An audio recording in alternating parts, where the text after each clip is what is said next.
Steven Nzonzi, Marie-Antoinette Katoto, Eliakim Mangala, Guillaume Chêne, Zoumana Camara, Manu Koné, la ville de Colombes, dans les Hauts-de-Seine, est l'un des grands berceaux du sport français. Et le cyclisme n'échappe pas à cette règle, car au-delà des nombreux footballeurs pros et champions olympiques cités précédemment, Colombes a vu naître en 2004 celui qui devrait devenir un grand coureur cycliste amateur de Flandrienne. Trêve de suspense, ce garçon c'est Ryan Boulawat du Team Total Energy et il est le 10e coureur à venir me voir dans la zone mixte. Salut Ryan, comment ça va? Salut, salut. Bah, écoute, ça va très très bien. Très très heureux d'être avec toi. Merci de m'avoir invité. Et puis, je pense qu'on a plein de belles choses à aborder aujourd'hui. Donc, j'ai très hâte de commencer. Ben, écoute, merci à toi déjà d'avoir répondu favorablement à l'invitation. Ça me fait très plaisir de te recevoir, de recevoir un néo-pro qui a quand même pas mal roulé cette année, qui du coup a Ouais, pas mal de choses à dire.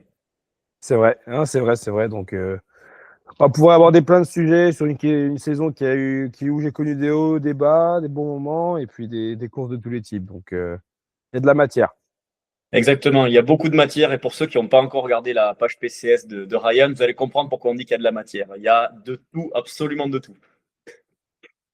Ah, très bien. Non, très très bien. Et puis, je pense que c'est bien aussi de donner aussi un peu les choses qu'on voit pas toujours à la télé, en fait, qui peuvent être intéressantes. Donc voilà, c'est bien avec moi, pas de tabou, on peut parler de tout, donc c'est chouette.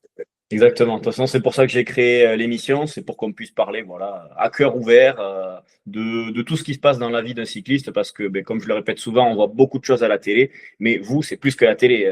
C'est pas votre vie, c'est pas 2 heures Ouais, de direct TV, c'est beaucoup plus. C'est 24 heures dans la peau d'un cycliste, et c'est exactement. intéressant d'avoir les dessous, les tenants et les aboutissants de votre vie, de votre quotidien pendant la saison. Ouais, tout à fait. Et du coup, Ah, très bien. avant de commencer le podcast, enfin, là, tu es en préparation en stage hivernal à Calpe. Mais C'est du ça. coup, on va reprendre un petit peu au moment où on s'est contacté. Tu étais en vacances. Comment se sont passées tes vacances? Ça s'est très très bien passé. J'ai vraiment pris le temps de bien souffler après cette première année qui était quand même éprouvante. Pas facile de faire le switch entre les courses amateurs et les courses pro au début. Et puis voilà, donc j'ai bien récupéré. J'ai fini sur une bonne note déjà, donc ça c'était chouette. Pour la confiance, passer beaucoup de temps avec la famille, une nouvelle vie puisque j'ai pris mes quartiers depuis peu sur Nice. Donc j'ai quitté la région parisienne pour des raisons évidentes, surtout pour l'entraînement. Voilà, c'est une manière aussi d'investir sur soi-même en s'expatriant dans ce genre d'endroit. Donc voilà, ça se passe plutôt bien. J'ai bien profité des vacances. Et puis une fois que la coupure était finie, j'ai eu tout de suite vraiment hâte de retourner sur mon vélo. Donc c'est le signe que c'était une bonne coupure et que j'ai bien profité. Donc me voilà de retour au travail. Exactement. Et c'était un objectif pour toi de déménager sur Nice, où tu avais ciblé d'autres endroits. On sait qu'il y a beaucoup de cyclistes en Andorre, même si ils n'ont pas forcément le même profil que toi. Beaucoup aussi en Suisse. Ouais, ouais, c'est vrai que j'avais fait un stage l'an dernier avant ma première saison pro à Nice, justement pour un peu découvrir, pour savoir un peu comment était la région, comment étaient les routes l'hiver, pour savoir si c'était vraiment si bien que ça. Et oui, oui, c'est vraiment chouette, c'est vraiment un super endroit. Donc voilà, maintenant c'est définitif et puis c'est à plein temps. Donc c'est vraiment un bel endroit qui allie à la fois les bonnes conditions, le climat, les bonnes routes, il y a de tout. C'est pas des montées qui sont non plus trop exigeantes tout le temps, donc on peut se faire plaisir sur tous les terrains de jeu et ça c'est un vrai plaisir. Ouais. T'es plus resté sur le bord de mer ou t'as été explorer Isola 2000, le col du Turini et tout ça? Alors ça, j'y suis pas encore allé. J'y suis pas encore allé. J'ai fait le fameux col de la Madone plusieurs fois, qui est déjà plus abordable. Bon, maintenant, à cette période de l'année, Turini et Isola, tout ça, je pense que c'est un peu plus compliqué d'y aller avec la neige et tout. Peut-être pour le ski, c'est mieux. Ah, peut-être pas mal, Euh, ouais, Isola, ouais, ouais. j'ai ma compagne qui y est allée pour le ski il y a pas longtemps. Donc ouais, non, c'est bien. Quand on s'entraîne, en fait, on voit les montagnes derrière. En haut d'école, on voit toutes les stations de ski. Enfin, on les voit pas complètement, mais on voit au moins la neige, les sommets montagneux et tout. Donc, c'est marrant de voir qu'on a la mer derrière nous et puis de l'autre côté, on a la neige. C'est vraiment un endroit idéal. Je suis pas sûr qu'il y ait énormément de coins comme ça dans le monde qui puissent offrir ces deux types de climat, quoi. Ouais, c'est sûr. C'est un peu une région privilégiée en termes de Carrément. climat. Si t'aimes la mer, il y a la mer. Si t'aimes le ski, il y a le ski. C'est plutôt cool. Exactement. Ouais, c'est clair. C'est clair. Et donc, du coup, en ce moment, alors, vous êtes en stage à Calpe avec l'équipe. Ouais, exactement. On y est. On est arrivé depuis presque 10 jours pour un stage, j'allais dire habituel, mais moi, c'est que ma deuxième année chez les pros. Mais non, c'est un stage qui permet de remettre les bases, qui permet d'accumuler beaucoup de volume. un peu d'intensité, mais pas non plus des grosses intensités parce qu'on refait vraiment les bases. Et puis c'est surtout l'occasion de rencontrer les nouveaux coureurs, de créer un peu de cohésion et voilà, d'aborder un peu les perspectives pour 2026. Donc là, on sort vraiment de l'intersaison et on est déjà focus sur l'année suivante. Donc c'est un point de passage important pour bien lancer la saison, c'est clair. Et ça va l'ambiance, vous entendez bien, vous êtes content de vous retrouver tous? Ouais, franchement, c'est super ambiance. Ça, je pense que c'est la clé numéro un de l'équipe. Je pense que ça se retrouve pas dans toutes les autres équipes, mais chez nous, c'est vraiment le cas. On est vraiment une bande de copains. On arrive à vraiment avoir un bon lien tous ensemble. Et puis ouais, on arrive aussi à être sérieux sur le vélo et après à décompresser après. Donc ça, c'est bien. Je pense qu'on a une bonne équipe. Et déjà, de ce que j'ai vu avec les nouveaux, ça se passe déjà très, très bien. Donc voilà, maintenant, j'ai hâte de découvrir aussi ce qui va se passer en course et de pouvoir passer, je pense, des bons moments cette année parce que ouais, je suis très, très optimiste pour la saison qui arrive. Eh bien, tant mieux, des mots qui font plaisir à entendre. Et du coup, par contre, avant de parler du futur, on va revenir sur ce qui s'est passé cette année, Ouais. faire un peu tout le déroulé de ta saison, donc de ton passage en pro jusqu'à ton coup d'éclat sur le Tour de Hollande. Voilà le programme. Du coup, eh bien, écoute, commençons. Donc, passons un peu au déroulé de ta saison. J'aimerais que l'on revienne un peu sur ton passage chez les pros dans un premier temps. Car oui, pour ceux qui ne le savent pas encore, 2025 est ta première saison en tant que professionnel. Est-ce que déjà c'était un rêve de gosse pour toi de devenir cycliste pro ou du moins de vivre du cyclisme?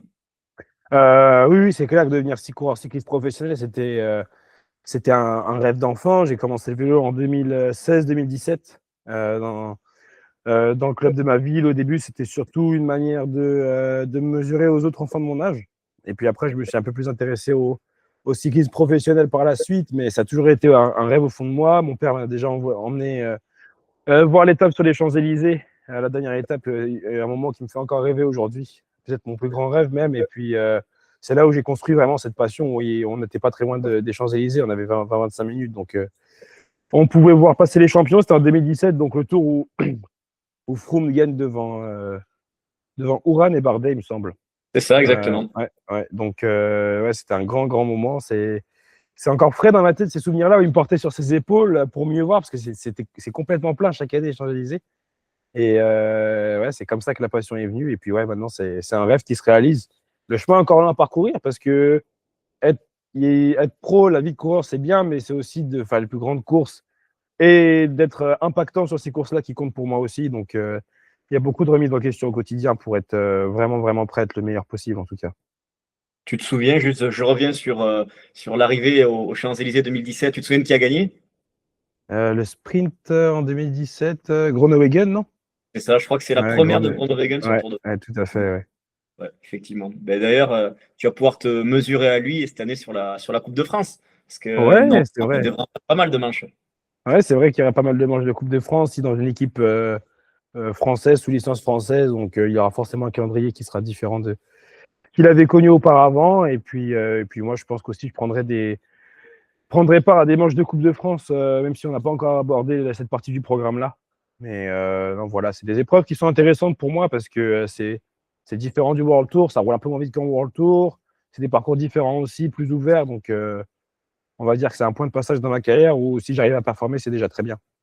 Ouais, et puis c'est très très divertissant à voir aussi la Coupe de France. J'aime Carrément, bien ouais. le dire à tous les cyclistes avec qui je parle. Moi aujourd'hui, c'est ce que je préfère regarder. C'est là où il y a le plus Mmh. de spectacles, là où il y a ça pétarade dans tous les sens, et là où le scénario est souvent le moins lisible. Et en tant que spectateur, c'est impossible à négliger. Ouais, c'est vrai. Ouais, c'est vrai.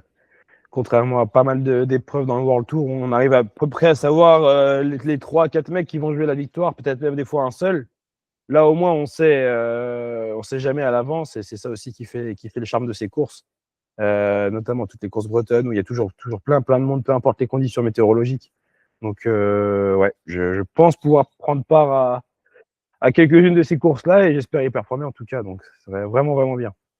Bah écoute, déjà je te le souhaite et aussi Merci. donc tu as déjà participé à certaines de ces courses-là cette année, mais juste avant d'y participer, il s'est passé quelque chose, c'est-à-dire que tu as fait le jump du Vendée U vers le team Total Energy. Donc est-ce que donc ce passage s'est fait de manière tout à fait naturelle? Est-ce que tu sentais courant 2024 que tu allais avoir une proposition pour remonter à l'échelon supérieur? Tout est allé très vite en fait parce que j'étais Je pense que je faisais partie des meilleurs coureurs du Vendée U, mais ça se joue entre 3-4 coureurs aussi. Les places étaient chères et c'est aussi ça qui est dur parfois au Vendée U, c'est qu'on est une bande de copains. Mais au-delà de ça, on essaye tous aussi d'avoir notre ticket pour rentrer chez les professionnels et ça, c'est pas facile. Et c'est pour ça aussi que j'ai une grande estime du Vendée U, une grande reconnaissance. C'est parce que malgré le fait qu'on a tous le même but, et bien on arrivait tous à sacrifier l'un pour l'autre au moment où c'était le cas. Il n'y avait pas d'arrière-pensée dans ce qu'on faisait et ça, j'ai vraiment beaucoup aimé. Et j'ai passé une bonne saison amateur jusqu'au fait que je passe stagiaire. J'avais gagné, je crois, 4 courses. Donc c'était bien, mais ce qui m'a vraiment permis de passer pro, parce qu'après ces 4 victoires, j'ai pas eu de contact avec l'équipe, mais ce qui m'a vraiment permis de passer pro, c'était quand j'étais stagiaire avec ce que j'ai fait pendant ma courte période de stagiaire, avant l'accident qui a fait mal. Mais ouais, mon échappée autour du Limousin, le boulot que j'ai pu faire à la Polynormande aussi, m'ont vraiment, vraiment permis de marquer le coup et de, je pense, taper dans l'œil de l'équipe. Et c'est ça aussi qui les a motivés à me permettre de rejoindre leur rang. Donc, ça s'est fait plutôt là, ouais. Ok, ouais, on va en parler de ce Tour du Limousin qui s'est fait du coup, effectivement, c'est un peu bizarre comme ressenti pour Ouais, toi. Mais juste avant, du coup, dans la salve de coureurs qui sont passés donc en professionnel de ta génération, vous êtes quand même un paquet. Il y a Sam Maisonneuve qui est passé chez Cofidis, Nicolas ouais, Marcero avec toi. Il ouais, y avait tout à toi fait. aussi. Vous étiez trois ou il y en avait un peu plus? Non, je pense qu'il n'y avait qu'une ou trois. Il y avait C'est qu'une ce ou qui est pas trois, mal, ouais. hein. Ce qui est déjà très bien, il y a des années où il y a beaucoup moins de coureurs et ouais, je pense qu'aucun de nous trois a volé sa place. Sam, voilà, même s'il est dans une équipe différente, il mérite largement sa place. C'est un grand talent, un grand bosseur aussi qui a éclos tard dans le cyclisme parce qu'il a commencé tard. Et Ouais. c'est une super personne, c'est quelqu'un que je connais bien aussi de la région parisienne. Et c'est chouette de le voir aussi, de se croiser parfois sur les courses. Et pour ce qui est de Nicolas, il fait partie de mes meilleurs amis, il le sait. C'est quelqu'un avec qui je m'entends super bien. Il fait partie avec ces coureurs-là aussi, comme Alessio Cialon, par exemple, avec qui j'étais au Vendée, qui m'ont bien intégré, qui m'ont donné envie de me surpasser pour passer professionnel aussi. Et puis de l'avoir à mes côtés aussi dans l'équipe, c'est toujours chouette parce on a un panel de souvenirs qui est toujours bon à remémorer. Donc voilà, c'était une bonne année pour le Vendée U, je pense, de faire passer 3 coureurs professionnels. Il y en a eu un peu moins cette année. Mais bon, voilà, c'est le jeu de chaque année. Et voilà, j'espère pour eux encore une belle saison l'an prochain après ce qu'ils ont fait cette année. On leur souhaite aussi. Ouais, non, ce Ah, serait bien. Moi, déjà c'était une belle saison avec le titre de champion de France, entre autres. Mais bon, on a connu des Vendée U qui ont été exceptionnels, donc je pense qu'ils peuvent réitérer l'exploit. bien sûr, de toute façon, comme tu l'as dit, il y a eu des années exceptionnelles. Ça fait presque 2 décennies que l'aventure dure et il n'y a Mm, pas de raison il y ait d'autres garçons très performants qui sortent de là. c'est clair. Allez, maintenant, concrètement, ça fait quoi de passer pro en 2025? Car avant, un néo-pro était assez bien ménagé. Il faisait essentiellement des courses secondaires. Or, toi, pour tes premiers mois de course, tu as fait toutes les Flandriennes avec en point d'orgue le 3, puis Paris-Roubaix, l'Amstel, puis Liège-Bastogne-Liège. C'est vrai que c'est spécial parce que maintenant, bon, on est un peu dans l'époque du jeunisme, on est un peu dans l'époque où il n'y a plus le temps d'attendre, en fait. Et pour autant, dans l'équipe, c'est parfaitement maîtrisé ce qui s'est passé. C'était vraiment voyou au casse-pipe que de faire 2 monuments, puisqu'au final, ça s'est bien passé, même sur les courses World Tour comme Grand Prix E3, où je pense que j'ai été vraiment dans une grande, grande forme ce jour-là. Ça a été bien maîtrisé. Je suis ravi et je suis très reconnaissant envers l'équipe qui m'a fait confiance aussi. Parce qu'en fait, en faisant ces grandes courses-là, quand j'arrive sur des courses sans leur manquer de respect, mais de moins grande importance, j'arrive beaucoup plus détendu, beaucoup plus focus et je me laisse moins envahir par le stress parce que quand on est néo-pro, forcément, on a toujours une part de stress qui rentre en compte. Mais là, voilà, j'ai accumulé une bonne expérience pour cette première année. J'ai fait des courses qui me faisaient rêver quand j'étais petit. Le public qui crie dans les oreilles, dans les monts pavés ou dans les secteurs ou dans les bosses de Liège, ça c'était assez exceptionnel de sentir la passion autour de ces courses-là et c'est l'occasion aussi pour moi de remercier toujours les supporters qui viennent en nombre parce qu'il faut se dire que chaque personne qu'on croise sur le bord de la route, elle vient exprès, elle s'est déplacée exprès pour nous voir nous. Donc voilà, faut aussi comprendre ça. Et Surtout sur puis, ces courses, parce que autant sur le Tour de France, carrément, il y a la caravane, donc du coup, c'est il y a pas mal ça. de cyclistes, mais autant sur toutes les autres courses, les Ah mecs bah sont là oui, pour ça. c'est des connaisseurs, c'est des passionnés, ils connaissent le nom de la plupart des coureurs. Donc ouais, vraiment, faut être très reconnaissant. C'est aussi grâce à eux que la renommée des courses continue d'être là. Parce que une course en spectateur, ça n'a pas toujours beaucoup d'intérêt et c'est moins spectaculaire. Ouais, c'est sûr. Est-ce que pour toi, justement, c'est un avantage de passer pro et surtout avoir de la responsabilité assez tôt, ou alors tu regrettes peut-être une certaine époque où les premiers Tours de France se faisaient à 22, 23, 24 ans pour la plupart des jeunes?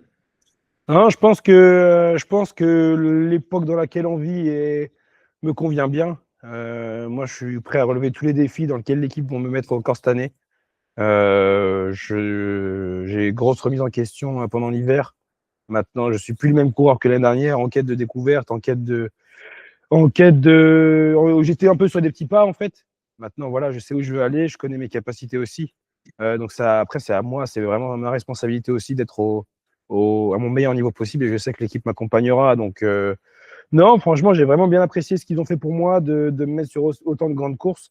Ça reste des courses d'un jour, donc au final, c'est pas des essais où il y a beaucoup de risques, que ça se passe mal, parce que à la fin de la journée, on rentre chez nous, alors qu'une course par étape, en tant que néo-pro, une plus grosse course par étape comme Paris-Nice ou le Dauphiné ou même le Tour, sur une première année pro, là, c'était peut-être aller au casse-pipe. Ça aurait pu aussi très bien se passer, mais c'est prendre un risque énorme et prendre une place qu'un autre coureur aurait pu occuper. Donc, pour cette première année, j'étais plutôt modéré, mais cette année, maintenant, je m'interdis rien et je me mets pas de limite. Ok, très bien, justement. On va en parler des courses par étapes, des grosses classiques aussi. Mais avant ça, eh bien, on va commencer par le commencement. Donc, tu débutes ta carrière, on va dire, dans l'équipe professionnelle, loin du flonflon et des paillettes, du côté de la Classica Camp des Morvedrés. Comment s'est passée cette rentrée et plus largement, comment se sont passées ces premières courses en Espagne? Alors, la rentrée Classica de Morvedre, c'était dur. C'était vraiment dur. J'étais étonné, enfin étonné, non. Je savais à quoi m'attendre, mais c'est vrai qu'il y avait un gros niveau, même sur le fait que ce soit une classe 2. Au final, il y avait quand même le niveau de pas mal de courses que j'ai pu avoir le reste de la saison. Tout le monde était sur les starting blocks et ça va. Je pense que j'avais fait un bon boulot ce jour-là quand même pour placer les mecs. Après, voilà, bon, c'était un parcours presque montagneux, donc j'ai eu un peu de mal. Mais bon, pour autant, voilà, j'ai fini la course. Je tenais à finir les épreuves auxquelles je prends part quand c'est possible. Et puis après, par la suite, ouais, j'ai eu l'occasion de faire pas mal d'épreuves en Espagne, puis en France, et puis après Oman. Je considère que ça, c'était vraiment le début du début de saison, qui était intéressant avec tout type de parcours. Et je l'ai plutôt bien appréhendé, parfois où c'était super dur, et puis parfois où j'ai pu vraiment être presque acteur sur la course et me sentir bien. Donc c'est des sentiments partagés, mais ça fait partie de la vie et de l'apprentissage d'un néo-pro, on va dire. C'est de vraiment apprendre à souffrir et à faire le dos rond quand ça va pas. Et par contre, être un tueur et aller au bout de la douleur quand ça va bien pour exploiter ces opportunités qu'on a, quoi. Justement, de la douleur, tu en as peut-être eu sur ta grande rentrée en France, sur le Grand Prix cycliste de la Marseillaise. Bon, donc, on sait que tu es amateur de courses flandriennes, de courses longues et dures, mais pas forcément de courses montagnardes et vallonnées. Tu décides donc de prendre part à l'échappée sur une course au profil qui ne te convient pas trop. Est-ce que tu te régales du coup dans les échappées? Est-ce moyen pour toi de survivre quand on est sur des courses sur lesquelles on sait qu'on va galérer justement? Ouais, c'est ça. Et puis en plus, c'était vraiment ma première course en France en tant que cycliste professionnel. On m'avait parlé un peu de cette course. On savait que le point décisif, ce serait la route des Crêtes. J'étais pas confiant de mes capacités. Je savais pas où mon niveau pouvait aller. Quoi qu'il en soit, voilà, on m'avait proposé d'en échapper. Donc moi, j'étais prêt à y aller. Ça a bataillé bien pendant 30-40 minutes pour la prendre. Mais je pense que j'ai eu le flair à ce moment-là pour la sentir. Et puis après, j'ai pris beaucoup de plaisir en étant devant parce qu'au final, en tant que néo-pro aussi, on se découvre à chaque fois. Et je me suis rendu compte ce jour-là que je grimpais pas trop mal quand j'étais en forme. Donc, c'était pas non plus des cols comme ceux qu'on voit autour de France derrière Marseille.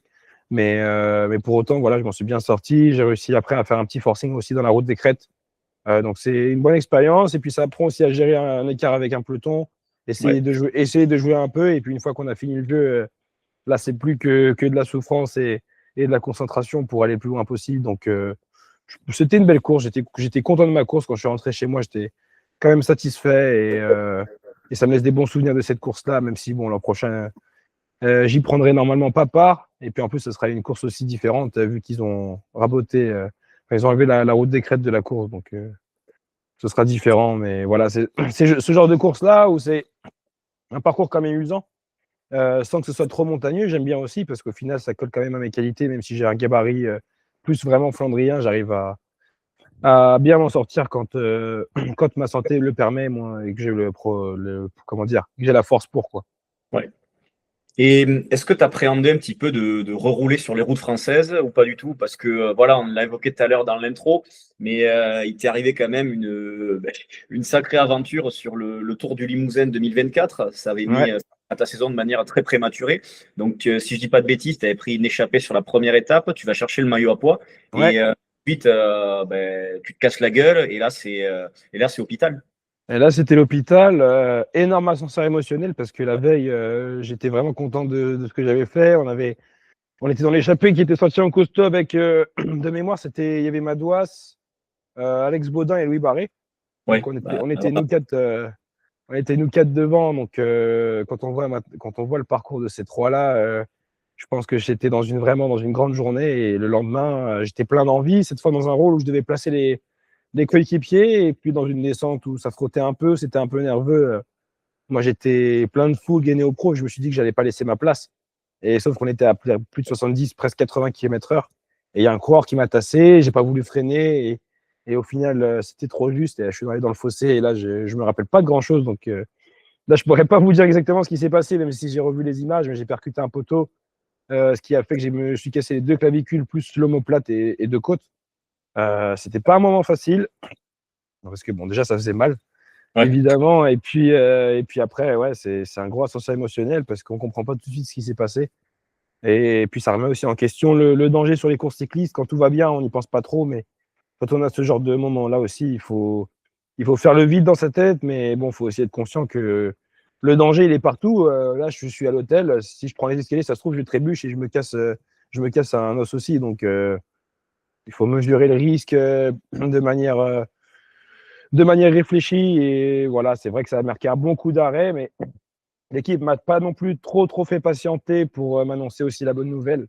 J'avais quelques échos déjà où normalement ça devrait le faire pour rejoindre l'équipe à ce moment-là. Donc voilà, ça a un peu atténué ma douleur dans la convalescence. Ouais, voilà, donc même toi, de ton côté, il n'y a pas eu forcément on va dire, une grosse frayeur, si, parce qu'il t'est arrivé, mais pour ton avenir, tu n'as pas forcément eu de crainte, tant sur le plan physique que sur le plan, on va dire, financier et sportif. Bah, ouais, sur le point financier sportif, j'étais assez confiant après ce qui s'était passé la veille. Sur le plan physique, j'étais dans l'attente de savoir ce que j'avais. Au final, ça paraît être un euphémisme de dire pas grand-chose. Parce que c'était quand même ouais, des fractures importantes, mais j'aurais pu aussi laisser la vie dans cet accident-là en Ouais, bien percutant un sûr. poteau à cette vitesse. Euh, Moi, ce qui a été le plus dur pour moi, c'est surtout mes parents regardaient la course à la télé, ils ont vu la chute en direct. Et ça, c'est ce qui est le plus dur pour moi, c'est voilà, de prendre les risques en course, mais en sachant que ma famille aussi regarde la course, ma famille, ma compagne et tous les gens qui m'entourent. C'est un peu ça qui fait que c'est compliqué au quotidien. Mais le vélo, c'est tellement un beau sport qu'au final, il faut toujours faire abstraction de cette partie-là parce qu'il peut aussi se passer de très très bons moments. Donc Oui, voilà, le vélo est aussi dur que beau. Donc il faut savoir en profiter quand ça se passe bien et faire le dos rond quand ça se passe mal. exactement, exactement. C'est très, très belle philosophie parce que c'est vrai, ça peut à la fois tout donner et tout prendre. Exactement. Ouais. Donc, comme on l'a dit, donc du coup, tu es néo-pro et j'aimerais revenir au Grand Prix de la Marseillaise parce qu'il y avait un autre sacré néo-pro sur la course. Bien sûr, je pense que tu peux pas passer à côté. C'est le phénomène Paul Sexas. Je peux Ouais. pas passer à côté de cette question. Qu'est-ce que tu penses de Paul? Ça fait quoi de rouler avec un garçon comme ça? Même si vous n'êtes pas dans la même équipe, vous êtes dans le même peloton. Qu'est-ce que ça fait? Ça fait bizarre parce que moi, quand j'avais son âge, j'allais encore à l'école en présentiel. Donc j'allais m'entraîner et puis je rentrais de l'entraînement et j'allais directement en cours. Lui, c'est un énorme talent. J'imagine c'est quelqu'un aussi qui bosse énormément. Donc il mérite ce qui lui arrive. C'est un gros potentiel, je pense, pour l'avenir. Il sait où il va. Il a un projet qui tourne autour de lui. Et je pense qu'il est bien accompagné. Donc c'est vraiment chouette d'avoir un coureur français pour nous Français, parce que on est coureur, mais on est aussi avant tout fan de cyclisme comme tout le monde. Hein, et ce serait chouette d'avoir, on va pas s'emballer, mais d'avoir en tout cas un très bon coureur français pour les courses par étapes à venir, peut-être même sur les classiques ardennaises où on a vu au championnat d'Europe qu'il avait aussi un gros punch. Tout à Donc fait. c'est vrai que ce qu'il fait à son âge, c'est vraiment impressionnant. Ça force le respect et de voir aussi comment il encaisse toute la pression qu'il peut y avoir déjà à son âge, c'est pas facile. Et aussi la maturité qu'il peut avoir, comme ce qu'il a fait autour des Alpes avec Nicolas Prodhomme. Je suis pas sûr qu'il y ait eu énormément de néo-pros qui ont fait ça dans le passé. Donc, être aussi fort, être aussi sûr de sa force pour laisser sa potentielle première victoire pro arriver en la laissant à un collègue, bah, c'est vraiment sa force, le respect. Et je pense qu'il a un très très bel avenir devant lui. Je pense qu'on sera amené à parfois courir ensemble, notamment sur les courses par étapes à l'avenir et peut-être certaines ardennaises que je pourrais faire. Mais en tout cas, ouais, c'est vraiment chouette d'avoir un talent comme lui sous les couleurs françaises. Je suis d'accord avec ton analyse. Parfaitement Ouais, d'accord. ouais, c'est Mais, clair, ouais. mais du coup, revenons à toi. Assez parlé de Texas. Je pense que RMC s'en charge assez C'est de vrai. parler de Ah oui, lui. c'est vrai.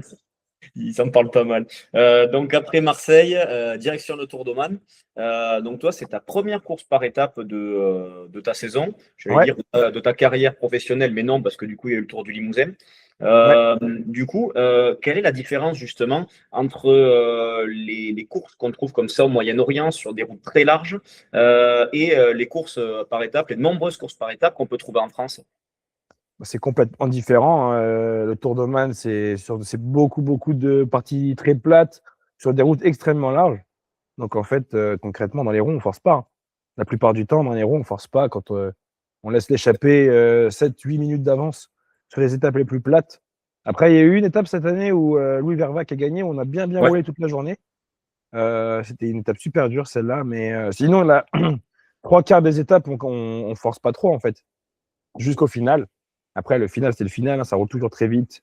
C'est toujours la guerre pour se placer, mais c'est différent de ces courses-là. Ces courses-là sont différentes par rapport aux autres parce que sur les autres courses, il y a quand même un tempo qui est imposé toute la journée et qui use. Alors que sur le Tour de Man, en fait, dans les roues, vraiment, il y a pas mal d'amateurs qui pourraient suivre au moins jusque dans les 40-50 derniers kilomètres, quoi. Ah, c'est intéressant ça, je ne savais pas du tout. Ouais. Enfin, je pensais pas que qu'il y avait une telle différence entre ces courses-là. Ouais, c'est vraiment différent. Après, c'est le parcours qui s'y prête aussi. C'est des routes tellement larges où en fait tout le monde est abrité et puis c'est vraiment très rectiligne. Le tempo est super linéaire. Il n'y a pas de virage en fait. C'est des super grandes lignes droites. Donc c'est ce qui fait aussi la fatigue. C'est souvent c'est les relances. Et là, comme il y a pas de relance en fait et qu'on est des fois en ligne droite pendant 25-30 km, on n'accumule pas de fatigue. On est dans les roues, donc on pousse. Pour les amateurs de data, hein, on pousse des fois en moyenne sur les étapes du Tour de Man moins de 200 watts moyen. Donc c'est largement dans les cordes de beaucoup de cyclistes amateurs, je pense. Ce qui est dur, comme je l'ai dit, voilà, c'est le final. Il y a des arrivées aussi au sommet où il faut quand même se faire la peau pour bien finir. Mais non, autrement, voilà, c'est un peu la particularité de ces courses-là. C'est que voilà, on décompose vraiment la course entre le moment où on prend l'échappée, où il peut y avoir un peu de bataille, mais pas trop. Une partie de gestion de lecteur avec l'échappée où souvent ça roule pas trop. Et puis après, une fois qu'on est dans le final, par contre, comme tout le monde est prêt, ça roule extrêmement vite. Et là, il faut être concentré et prêt pour la bataille. Ouais, donc en fait, comme tu le dis, ça roule extrêmement vite dans le final. Et est-ce que tu comprends, toi, quand même, qui est malgré la largeur des routes, le fait qu'il n'y ait personne au bord de la route, est-ce que tu comprends qu'il y ait autant de chutes quand même, même sur ces courses-là? Bah, du coup, je comprends, puisqu'en fait, si tout le monde est frais, tout le monde est en capacité d'aller faire quelque chose dans le final. Il y a toujours des coureurs qui vont se dire: ah, c'est peut-être mon jour, vu que je me sens bien, je vais aller faire le sprint. Ça augmente la nervosité.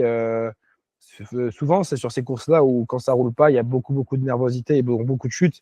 Alors que quand il y a eu de la sélection toute la journée, c'est plus rare qu'il y ait des gamelles. Donc, ça se comprend. Pour autant, les routes à Oman sont quand même de bonne qualité la plupart du temps. On est sur des routes larges. Mais bon, voilà, il y a tellement d'enjeux dans le vélo d'aujourd'hui que ça joue toujours des coudes à tout prix pour être devant. Et faut vivre avec son temps. Exactement. Toi, tu as été devant sur cette course, mais devant, loin devant, parce que t'as pris une échappée sur une étape. Et justement, j'aimerais qu'on parle un petit peu de ta relation aux échappées sur les courses, parce que comme on l'a dit, t'as aussi pris une échappée sur la Marseillaise. On sait que sur les grandes courses du calendrier, notamment le Tour de France, les échappées, elles sont de plus en plus rares. Est-ce que toi, de ton côté, tu déplores cette nouvelle mode de délaisser les échappées et serais-tu prêt, à l'inverse de ton côté, à aller sur le Tour pour bouffer du kilomètre justement à l'avant du peloton?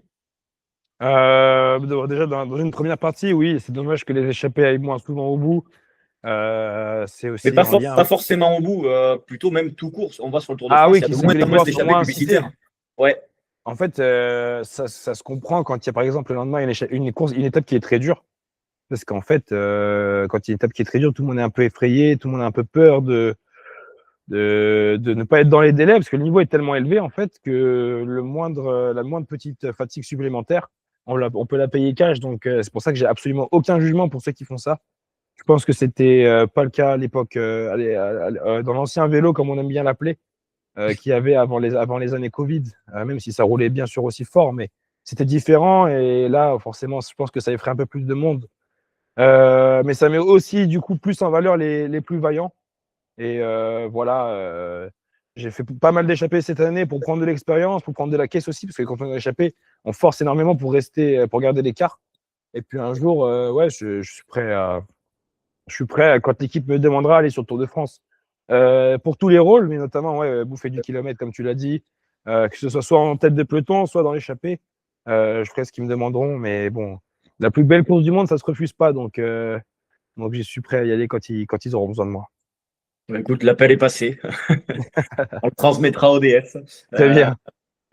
mais justement, à propos du tour, as-tu été un moment au cœur des discussions pour y prendre part? As-tu été sur une shortlist ou à l'inverse, ce n'était absolument pas un objectif pour toi pour cette saison? Tu en as un petit peu parlé déjà en début de Ouais. podcast pour te focaliser sur d'autres courses. Non, c'était vraiment pas l'objectif parce que en tant que néo-pro, faut déjà digérer un peu la première partie de saison qui est toujours exigeante, même si on a un bon niveau. Et puis, je suis quand même quelqu'un qui est assez lucide sur mes capacités.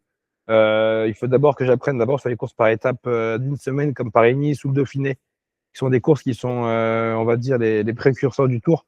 C'est à peu près, c'est la même organisation, souvent les mêmes pelotons, le même niveau aussi, même si sur le Tour, c'est toujours un cran en plus.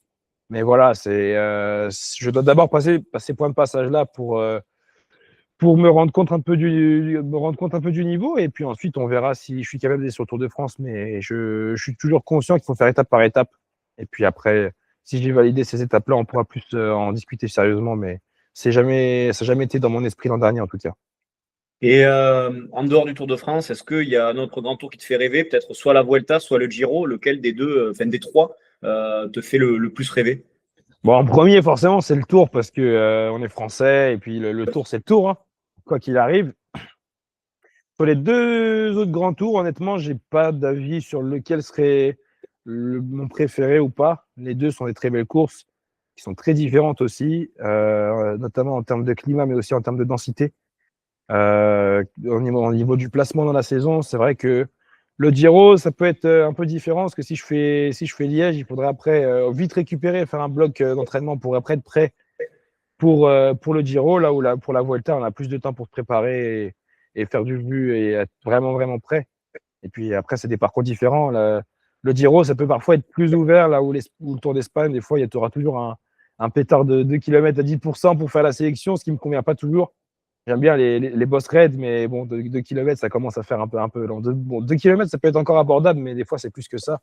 On connaît un peu l'appétence qu'a l'organisateur de la Vuelta pour ce genre de parcours. Mais bon, après, avec le corps humain, on ne sait jamais. Peut-être que je vais aussi bien m'adapter à ce type d'effort. Donc, voilà, je me mets pas de limite. Et quand l'équipe m'appellera pour faire un grand tour, je suis prêt dès qu'ils auront l'envie.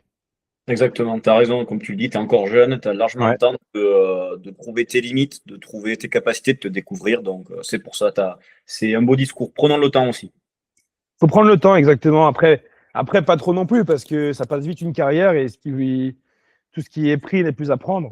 L'équipe sait que j'ai les crocs pour cette année et ils savent que peu importe où ils m'emmèneront, je serai prêt. Mais voilà, je me donne pas de limite. Il faut déjà faire une grande course par étape cette année. Ce sera avec grand plaisir et au contraire, c'est même un souhait en fait. Donc voilà, on n'a pas encore abordé cette thématique avec l'équipe, donc c'est un sujet qui reste encore flou pour moi, mais en tout cas, je pense que dans mon état d'esprit, j'arrive déjà à le cerner. Je suis prêt pour aller au combat, peu importe la course. Encore une fois, le message est passé. Allez, maintenant, revenons un peu au déroulement de ta saison. Donc, après Oman, c'est l'heure des classiques, enfin. Ouais, On avait hâte de t'y voir et toi aussi, je suppose que tu avais hâte d'y être. j'ai super hâte d'y être parce que je n'avais jamais fait ce genre de course en fait. La dernière vraie classique que j'avais fait, c'était Bon, il y avait Paris-Roubaix Espoir, où j'ai joué de malchance à 2 reprises. J'ai fait Kurn, Bruxelles-Kurn aussi en junior, où là, ça s'était mieux passé. J'avais fini 17e, il me semble. Donc, c'était pas mal. J'étais assez content. J'ai fait Gand-Wevelgem aussi avec l'équipe de France. Là où j'étais tombé, j'ai une petite marque sur le nez. Je sais pas si on voit la caméra. C'est quand Ah, j'ai pris un disque. J'ai pris un disque dans la chute au sprint massif oh à merde. Gand-Wevelgem. Ok. Ouais, bah c'était en plus c'était le commencement de disque en junior. On Ah était la ouais, moitié ouais. du peloton à patin, la moitié du peloton à disque. Et puis il y avait une grosse chute et j'avais eu cette marque. Bon, après, ça C'était fait le moment partie de des l'histoire. polémiques, Ouais, c'est les ça, grandes exactement. publications de Lilian Calmejane, par exemple, Ouais, c'est ça. sur Twitter et tout. Ouais, ouais, c'était une époque bien clivante, ça. C'est vrai, je me C'est souviens. vrai. C'est vrai, c'est vrai. Et donc voilà, j'avais eu cet aperçu en junior qui n'a rien à voir avec ce qu'on connaît maintenant. Et puis j'avais très hâte d'y être pour voir un peu comment ça allait se passer. Et au final, les premières classiques, semi-classiques, on va dire, par exemple au Grand Prix Criculion et Montserrat, j'étais super surpris en fait de la manière dont ils couraient. Vraiment, c'est complètement différent des courses qu'il peut y avoir. Ça roule jamais en file indienne. En fait, on est toujours en bloc et c'est toujours la course à celui qui va freiner en dernier. Donc Ok. des fois, on arrivait dans un virage à 60 à l'heure dans un village et il fallait pour prendre le virage, il fallait freiner à 35, 40 et à 50 mètres du virage, on était encore à 60. Et c'est vraiment le freinage au dernier moment qui fait le placement aussi. Donc, c'est une petite gymnastique qu'il peut avoir dans la tête qui n'est pas évidente à avoir au début quand on est né au pro. Et après, je pense que j'ai vite pris le pied, même si je suis pas encore à 100% au point sur ces histoires de placement-là, parce que ça nécessite aussi de l'expérience et de la vision en course, mais j'y travaille en tout cas. Et oui, j'avais très, très, très hâte de découvrir ces courses-là. Ben justement, sur une des 2 courses que tu as citées, le Grand Prix Cricket-Lyon et surtout le Grand Prix Jean-Pierre Montserrat, il s'est passé quelque chose d'assez exceptionnel. Un de tes coéquipiers, Alexis Brunel, qui nous fait une victoire exceptionnelle. Tu peux nous en dire quelques mots dessus? Ouais, bah, ce jour-là, Alexis, je pense qu'il était dans une grande journée. Il avait vraiment la force qu'il fallait pour lâcher ses 2 compagnons d'échappée. Et puis aussi, voilà, le peloton a roulé vite pour les chasser. Il a quand même résisté au peloton. Je pense que c'est bien pour lui parce qu'il a traversé des moments pas faciles. Et le fait d'avoir réussi à se relever de cette manière-là, c'est bien. Ça montre son tempérament. Et puis, c'était chouette aussi pour l'équipe de s'imposer sur une telle course où il y avait quand même un bon niveau. Et puis, c'est bien aussi, on parlait des échappées tout à l'heure. C'est bien aussi que les échappées aillent au bout de temps en temps aussi sur ces courses-là et que ce ne soit pas toujours le scénario écrit à l'avance parce que nous, on savait au briefing que ça serait sprint et qu'il y aurait peut-être 1% de chance que ça aille au bout et c'est 1% de chance qui ont souri. Donc, c'est bien que ça nous ait souri à nous. Ouais, tu as raison de le dire. C'est vrai que ça va pas beaucoup au bout. Bon, on pense à Alexis Brunel sur Jean-Pierre Montserrat, Rory Townsend aussi sur la cyclassique Ouais, Sambourg. tout à fait. Au final, était 2 des plus belles victoires limite de la saison, tellement c'est plus du tout monnaie courante. Ah bah oui, c'était super. Henri Tausen, je vais parler ensuite au Grand Prix d'Isberg ou à Fourmi, une des deux. On avait discuté quand ça roulait pas trop. J'avais dit vraiment chapeau parce que ça se fait plus aujourd'hui, quoi. En tout cas, ça se fait très très peu. Et c'est bien pour le vélo et pour le cyclisme, pour les spectateurs, d'avoir ce coup d'adrénaline où ça se joue entre le peloton et l'échappée. On ne sait pas qui va aller au bout. Et le fait d'avoir réussi à le faire, c'est super. Et je pense qu'il se rappellera souvent pendant longtemps de cette victoire. Donc, c'est très, très content pour lui aussi. Ouais, exactement. Qui plus est en World Tour. Donc, franchement, Carrément. ouais. Ouais, donc, c'est vraiment chouette. Donc là, on vient de parler donc, de 2 semi-classiques flandriennes, mais dédiées aux sprinters. Cette fois-ci, on passe donc sur une autre classique qui est tout à fait différente. Une flandrienne, certes, mais cette fois-ci, elle est dédiée aux sprinters, mais il n'y a pas d'arrivée au sprint. C'est le Grand Prix de Denain, aussi appelé donc Ouais. le Petit Paris-Roubaix. Donc enfin, on te voit sur les pavés du Nord. Comment elle s'est passée la course? Ah, celle-là, j'étais content. C'était une belle course. De 1, ça s'est bien passé. J'étais très mal placé à l'entrée du premier secteur, donc j'ai laissé une belle cartouche, sachant que j'avais aussi pour rôle de filtrer les échappées. Ok. Donc j'ai fait une bonne heure et demie. Ce jour-là, l'échappée a mis beaucoup de temps à sortir. Donc j'ai mis une bonne heure et demie à voilà, faire des mini-sprints entre guillemets pour aller chercher les échappées. Donc ça m'a un peu limé, mais ce jour-là, j'étais vraiment dans une bonne journée, donc j'ai vite récupéré. Les secteurs se sont déroulés sans problème. Il y a un moment, on était dans un groupe de contre derrière le petit groupe qui était sorti pour la victoire. J'étais dans un groupe derrière où on devait être une vingtaine. Donc, je pense qu'on devait jouer le top 15 peut-être. On avait Anthony devant. Et j'ai crevé dans un secteur. J'ai Merde. crevé de la roue arrière. J'ai crevé à l'entrée du secteur. Donc, en fait, J'ai fait tout le secteur sur la jambe, j'ai changé à la sortie, mais c'était trop tard. Ouais. Donc, j'ai fini dans un petit groupe derrière, mais j'étais content déjà du niveau que j'ai pu avoir sur cette course-là, de voir que j'avais les capacités d'être bon sur les pavés. Et puis après, c'était aussi bien pour me rappeler que c'est aussi une course où il ne faut pas jouer de malchance. Donc, c'était des sensations mitigées, mais bon, j'étais quand même content de prendre part à cette course-là et de voir un peu comment je pouvais répondre sur ce type d'événement qui ne ressemble à aucun autre. Et du coup, qu'est-ce que tu préfères, toi, par exemple, plutôt les semi-classiques pour sprinters du type Grand Prix de l'Escaut je vois après, j'ai une question sur Bruges de Panne, ou alors justement du pur et dur pavé type Grand Prix de Denain ou Paris-Roubaix. Alors, moi, j'aime pas du tout ces courses-là. Grand Prix de l'Escaut, j'ai pas fait, mais j'ai fait Bruges de Panne, on en reparlera Ouais. après, mais c'est pas des courses qui me conviennent. C'est vrai que physiologiquement, j'ai le gabarit pour être sur des courses de sprinter, mais dans l'esprit, c'est pas les courses qui me font le plus rêver. Pour autant, il va falloir que j'aille aussi sur ces courses-là parce qu'il faut de la main-d'œuvre toujours pour les sprinters. J'ai de très bonnes relations avec les deux gros sprinters de l'équipe, donc je les aiderai toujours avec grand plaisir. Et pour autant, je pense que si je devais maximiser un peu mes capacités, mon potentiel, je serais plus sur des courses comme Denain, Paris-Roubaix et même encore d'autres courses qui sont bien plus vallonnées que ces courses-là. Ouais. Justement, tu as pré-shot ma question du coup, parce que juste après, j'allais te parler donc de Cholet-Aglotour ou de Bruges de Panne. Donc, Ouais. on a dit qui sont des classiques flandriennes pour sprinters, entre guillemets. Donc, du coup, on comprend que toi, tu fais partie d'un train pour un sprinter. Donc, que ça soit Émilien Janière ou sûrement Sandy Dujardin. Ouais, même par rapport à des Tesson aussi, Ou Jason Tesson aussi, ouais, tout à ouais, fait. Ouais. on essaye aussi de mettre des choses en place. C'est pas facile, le sprint, c'est vraiment un art toujours, de réussir toujours à se regrouper.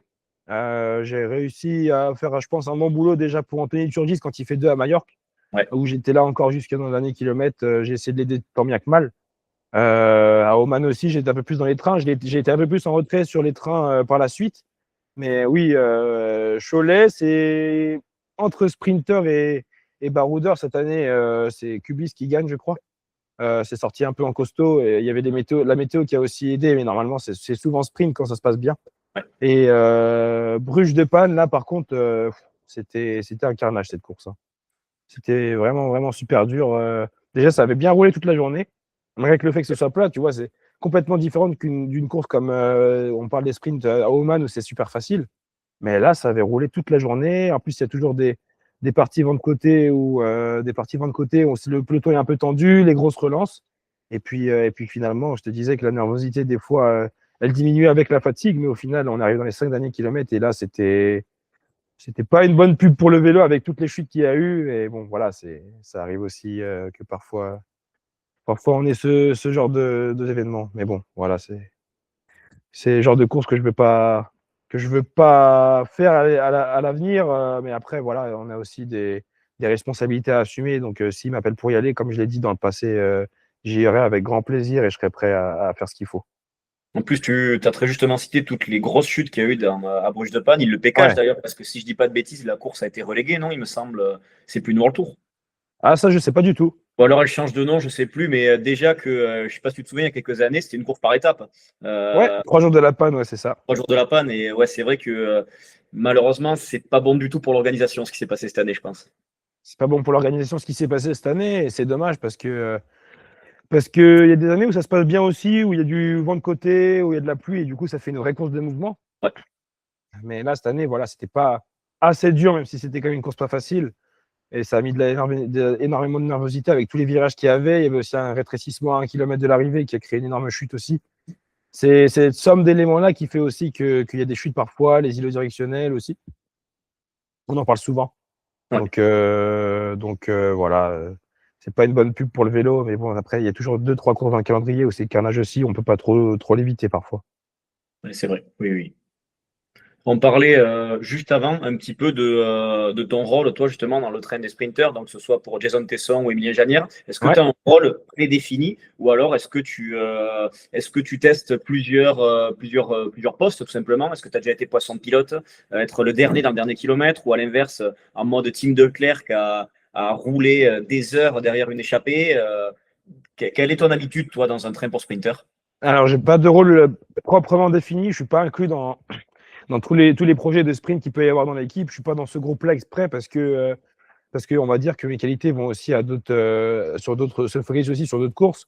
Ouais. Pour autant, oui, voilà, dans les sprints, j'ai eu plusieurs rôles. Ça m'est déjà arrivé de rouler aussi devant le peloton sur des courses. Ben voilà, Thomas, c'est mon collègue de chambre. Et non, donc ouais, j'ai eu différents rôles cette année. C'était très plaisant de rouler devant le peloton parce que c'est vraiment un exercice de force où il faut vraiment pousser ses limites parce que c'est pas facile du tout. Et puis il y a d'autres fois où j'étais encore dans le final jusqu'à 5 km de l'arrivée, ou par exemple dans une partie où ça roule très vite, il faut remonter le train de l'équipe. Et j'aime bien ce rôle-là parce que voilà, c'est des moments où il faut se sacrifier, il faut prendre le vent pour les collègues. Et puis après voilà, voir de plus ou moins loin le sprint qu'ils vont faire. Mais j'ai jamais été vraiment, vraiment poisson pilote et je suis pas sûr que ce soit un rôle dans lequel je vais exceller pour l'instant parce que j'ai pas encore cette science du sprint et cette capacité à lire vraiment les mouvements qu'il peut y avoir dans les derniers kilomètres. Ok, non, très intéressant, justement. Je voulais savoir si tu te prédestinais justement à être formé là-dessus ou à l'inverse, avoir un rôle totalement différent. Et tu as très bien répondu à la question. Ok, bah, très bien. Donc, pour ceux qui écoutent le podcast et qui n'ont pas compris, il y a Thomas Gachignard, du coup, qui est le compagnon de chambre de Ryan sur le stage à Calpe. Et donc, du coup, c'est pour ça, je ne sais pas où il était, mais il vient de rentrer et donc de s'installer aussi dans la chambre. Donc, ne soyez pas surpris par l'intervention qui vient d'avoir lieu. Voilà, il faut le Oui, préciser. oui, c'est bien de le préciser, c'est vrai. C'est vrai, c'est vrai. Bon, maintenant que Thomas est rentré, on passe aux choses sérieuses. Donc lui, je pense pas qu'il était présent avec toi sur la feuille ce jour-là. On va parler de la date du 28 mars, où tu prends ton dossard pour l'une des plus grandes classiques du monde, donc en dehors des monuments, le 3, course magnifique. Tu Ah y si, il était figures bien. là. Si, si, il Ah, il était était là. là aussi, Oui, il était pardon. dans le même groupe que moi.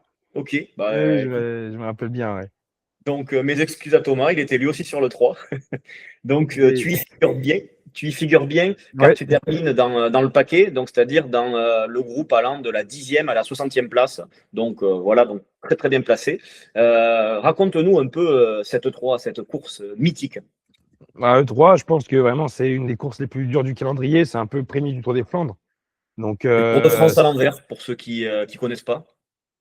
ouais, c'est Tour des Flandres à l'envers, vraiment. En fait, c'est vraiment. On emprunte les mêmes routes, les mêmes monts, on tourne toujours dans les mêmes endroits. Donc, c'est une bonne répétition avant le Tour des Flandres que je n'ai pas fait l'an dernier, mais c'était vraiment sympa parce que c'est presque la même densité qu'au Tour des Flandres. Et c'était une belle course. C'était vraiment. C'était particulier comme course parce qu'il y a eu une grosse chute au bout de 3-4 km qui a coupé le peloton en deux.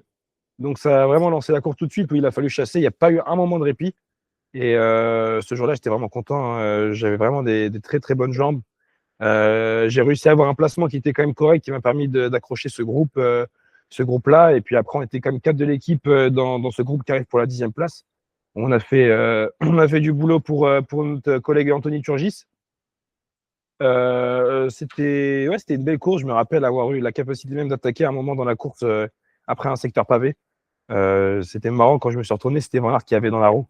Donc, quand je me retournais, j'avais un trail dans la roue et c'était Van Aert qui ramenait le groupe. Et là, j'ai eu un petit bug pendant 1 ou 2 secondes. Et après, bon, on se remet vite dans sa bulle parce que c'est la course. Mais ouais, ce jour-là, je me sentais vraiment, vraiment bien. Et puis après, quand on bascule après le vieux Cormont, on a encore une petite bosse. Et puis après cette bosse-là, dans l'oreillette, on a fait l'état des lieux. On n'était plus qu'une trentaine. Après, c'est rentré un peu de l'arrière. Mais on pouvait aller chercher le top 10. Et on avait voilà, comme leader Anthony. Donc, je pense que j'avais des bonnes jambes pour aller chercher une petite place, mais bon, c'est pas le but. Ça intéresse personne de finir 23 ou 24e, on s'en rappellera jamais. Donc, je me suis dit, voilà, 100% après, j'ai roulé pendant quelques kilomètres pour Anthony, pour essayer de rechoper le groupe de Madoua, Jorgensen qui avait devant. Et puis voilà, on a bien roulé. Je crois qu'on a fini par les rattraper, une partie de ce groupe-là, en tout cas. Et voilà, à la fin, il n'y a pas le résultat à la clé, mais en tout cas, c'était une belle performance collective. Une collective que dans ce groupe-là, on soit encore quatre. Et puis même personnellement, j'étais très satisfait parce que j'ai vraiment réussi à me battre pendant ces 215, 220 km presque de course, d'être au niveau, d'élever mon niveau à ce fameux niveau World Tour sur les classiques. Ça, c'était de belles confirmations de ce que j'avais pu faire à l'entraînement. Et puis aussi, ça me conforte aussi dans l'idée que c'est des courses qui vont pouvoir me convenir à l'avenir aussi. Et justement, est-ce que c'était pas une frustration de ne pas participer au Tour des Flandres dans la foulée? Parce que du coup, comme on l'a dit, c'est vraiment la répétition générale, c'est la même chose. Et quand tu vois que tu as des jambes de feu et que quelques jours après, c'est l'heure du ronde, tu devais avoir bien les boules devant la télé quand même. Ouais, c'est vrai que c'était pas évident pour moi, mais j'imagine que ça devait l'être encore moins pour les grands leaders de l'équipe comme Anthony, qui loupe quand même 2 années de suite le Tour des Flandres. Je pense que c'est pas facile pour lui aussi. Après, c'est toujours voilà le choix des organisateurs, donc faut le respecter. Mais c'est vrai que pour lui, c'est encore plus frustrant. Mais moi, voilà, je me suis dit que ça pourrait être intéressant aussi d'aller sur une course comme ça. Vu comment j'avais performé avant, après, il y a quand même 1 heure de course en plus par rapport aux 3. Ouais. Donc, ça fait quand même une belle différence. Mais non, pour autant, ouais, c'est vrai que ça aurait été pas mal, mais c'est que partie remise peut-être l'an prochain. On croise les doigts. Si J'espère, Flanders ouais. Racing nous écoute, il faut inviter Total Ouais, Energy. il faut passer le message, ouais. Donc, on l'a dit, pas de Tour des Flandres pour toi, ni donc pour le team Total Energy. Par Ouais, contre, du coup, passage par l'enfer du Nord, passage par Paris-Roubaix, obligatoire. obligatoire. Et du coup, je suppose qu'on l'appelle pas enfer du Nord pour rien, non, cette course? Oh, oui, c'est tellement dur, Paris-Roubaix. C'est une aventure à la fois sportive, humaine. On apprend à se découvrir pendant l'épreuve. Je pense chaque année, même une fois qu'on l'a fait 5, 6 fois, à mon avis, on essaie toujours d'aller le plus loin possible dans la douleur. J'étais très reconnaissant que l'équipe me mette sur cette course-là parce que là, pour le coup, c'est pression maximale. Pas de Ouais. la part de l'équipe, mais de la part de l'événement, en fait, hein, avec tout ce public-là, la présentation la veille, à Compiègne aussi, qui est pas très très loin de la maison. Je passe pas loin à l'entraînement parfois. Donc voilà, c'est sympa de faire ce genre de course-là. J'étais très concentré avant, j'ai essayé de prendre l'échappée sans succès. Mais après, voilà, j'ai essayé de faire au mieux pour l'équipe. Je suis tombé dès le premier secteur dans le virage de Trois-Villes, qui était, Ok. euh, qui était, qui était plein de boue. Moi, j'étais lancé pleine balle. Je me suis dit, je vais passer le virage à fond. Sauf qu'en fait, là, il avait plu la veille et le secteur n'était pas encore sec. Ah oui, c'est vrai que Ouais, c'était un peu trempé. Ouais, ouais, tout à fait. ouais. Et j'étais pas très bien placé. Donc, je me suis dit, je pense que dans le virage, je peux gratter au moins 4, 5 places. Et non, en fait, je suis arrivé trop vite. La roue est partie. Et bon, ça, je paye un peu mon inexpérience. Mais en même temps, quand j'y pense maintenant, c'est amusant parce que ça montre un peu toute l'envie et la fougue que j'avais sur cette course-là. Et après, je me suis relevé, j'ai réussi à rentrer dans le peloton. J'étais dans le peloton, il ne restait plus que 60, 70 mecs. Donc, je me suis dit que j'étais dans une bonne posture. Et là, je suis à nouveau tombé en descente dans le secteur de Kérena. Donc là, j'ai joué de malchance. J'ai mis mes roues dans un endroit où il ne fallait pas mettre les roues. Ok. Et j'ai crevé. Et comme on était à plus de 55, en fait, dès que j'ai crevé, bah, j'ai perdu le contrôle du vélo, en fait, et j'ai fait un soleil.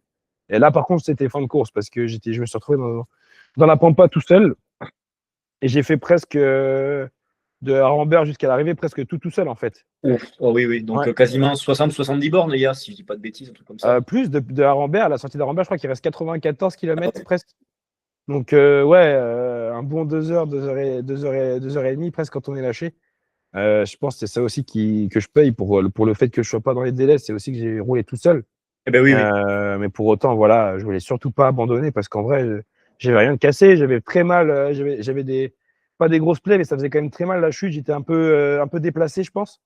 Mais bon, pour autant, voilà, je me suis dit, c'est Paris-Roubaix. L'équipe m'a fait confiance. Et puis moi, c'est une course qui m'a fait rêver à la télé. Je regardais Paris-Roubaix tous les ans.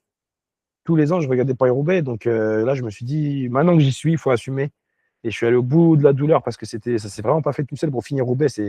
Mais en fait, juste finir, déjà, c'est tellement dur que les pavés font tellement mal la dernière heure et demie. Tous les secteurs pavés qu'il y a entre Mont-Saint-Pével et le vélodrome de Roubaix, c'est multiplié par 2 la douleur, en fait, avec la fatigue. Et là, c'est une vraie aventure à travers soi-même à vivre et à encaisser la douleur, à toujours repousser. Ce qui aide un peu, forcément, c'est aussi les spectateurs qui encouragent tous les coureurs du premier au dernier. Et c'est ce qui m'a poussé aussi à finir. J'avais ma famille qui m'attendait aussi sur le vélodrome et ma compagne qui était là avec son frère aussi. Donc je me suis dit, bon, allez, Ryan, il faut finir au moins. Et puis l'année prochaine, on se dépassera aussi pour faire quelque chose de mieux.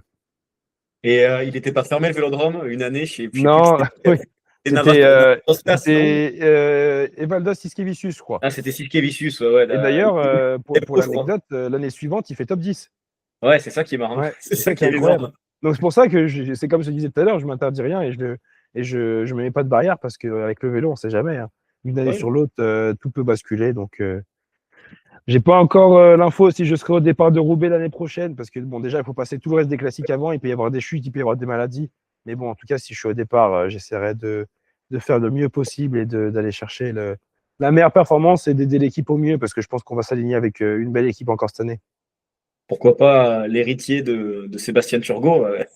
Ouais, c'est vrai, oui, c'est vrai qu'il a fait 3, non? Il fait deux. Il Deux. règle le Ouais, groupe au sprint, mais Bonnen est trop loin devant. ouais, trop loin devant. Ouais. Donc, avec le cyclisme d'aujourd'hui, c'est un peu différent, mais bon, justement, Paris-Roubaix échappe un peu à cette Ouais. règle-là où il y a toujours cette incertitude quand même. Donc, voilà, on verra bien ce qui est possible de faire. Du coup, toi qui as eu la chance de faire l'E3 et Paris-Roubaix, explique-nous en quoi elles sont grandement différentes. En fait, 3, c'est que c'est vraiment une course où comment dire? En fait, le physique rentre un peu plus en compte, parce qu'on va, entre guillemets, sur les parties de transition, il n'y en a pas énormément, alors qu'à Paris-Roubaix, on peut toujours essayer de récupérer entre les parties de transition, mais en Belgique, c'est que ça tourne dans tous les sens. On prend un mont, on le descend, on relance, donc c'est presque un sprint, en fait, les relances. Ouais. Des fois, moi, à la télé, je me rendais pas compte quand j'étais pas pro, mais en fait, il y a des relances où c'est comme si on faisait un sprint de 30 secondes. Et puis après, il y a encore un nouveau mont, des fois pas pavé, et parfois, les monts pas pavés sont plus durs que les monts pavés. À la télé, on les voit très bien, tu sais, quand, Ouais, je sais pas, ils filment le premier et tu vois le peloton au fond, tu dirais que ça rentre, alors qu'en fait, c'est super c'est loin, ça super dur. écrase. Et tu Ouais. vois le dénivelé comme ça, là, tu te dis, putain, mais quelle horreur. Ouais, c'est super dur. C'est pour ça que c'est des courses qui sont complètement différentes. Là où Paris-Roubaix, il y a une grosse importance déjà sur le placement, même si c'est le cas aussi sur E3, mais à Paris-Roubaix, on peut se faire sortir sans que ce soit au physique, mais rien qu'au placement en fait. Alors qu'à E3, on va dire que s'il y a une petite erreur de placement à un moment donné, comme j'ai pu le faire sur un démon, par exemple le Taillenberg, où je suis arrivé mal placé, entre guillemets, mon physique m'a un peu sauvé, où j'ai pu quand même accrocher le groupe de devant en remontant dans le mont. Alors qu'à Paris-Roubaix, c'est pas possible, quoi. Donc, c'est ça qui fait que les courses sont différentes. Il y a quand même largement plus de dénivelé à E3. Et en fait, c'est des monts qui se font en force.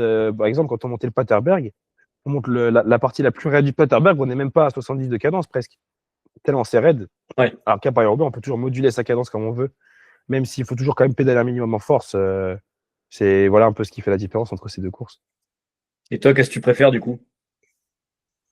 C'est difficile de choisir parce que Paris-Roubaix, c'est la reine des classiques, c'est en France, mais je pense que par rapport à mes qualités, les Flandriennes comme E3 ou le Tour des Flandres me conviendront mieux. Ouais, Ok, ok. Ouais, c'est ce que je pensais aussi, tu ouais, vois. Depuis tout à l'heure, je me suis dit, sur À travers la Flandre, sur l'E3, Tour des Flandres, c'est quelque chose qui exactement, ouais, décrit quelque chose qui pourrait mieux lui convenir. c'est ça. On va passer du coup sur un tout autre secteur et un tout autre enchaînement. Donc après Roubaix, tu fais un move assez hasardeux. D'abord, tu vas à l'Amstel. Alors ok, pourquoi pas, parce qu'on sait que c'est une course qui réussit à de très nombreux profils de coureurs. Donc on a vu que ce soit par le passé des Philippe Gilbert, donc des mecs qui savent voltiger. Ouais, Il y a eu des gars, il y a eu des Flandriens qui ont gagné, comme Van Aert. Il y a eu aussi, ou même Michael Valgren. ouais, En plus, on verra un peu plus tard dans la saison que les Bergs hollandais, finalement, ça te réussit pas mal. c'est vrai. Mais par contre, juste après l'Amstel, tu vas sur Liège-Bastogne-Liège. C'est quoi ce Linz? Bah, en fait, voilà, on est dans la première année pro, donc on ne veut pas se donner de limite. On veut voir vraiment tous les profils qui peuvent me convenir, tous les types de courses. C'est un monument, donc c'est aussi une course super longue. Liège, c'est beaucoup plus long que Roubaix parce que du coup, on ne fait pas la même moyenne.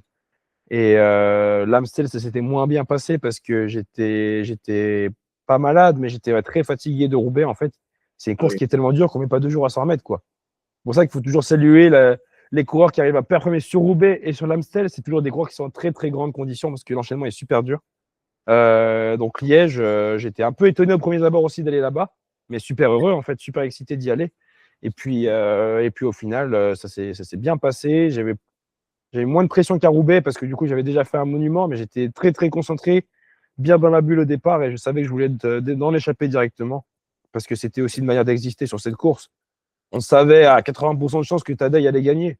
Donc en Ouais, fait, bah, si on veut exister aussi et si on veut aussi bien découvrir la course, il vaut mieux la découvrir à l'avant que subir à l'arrière.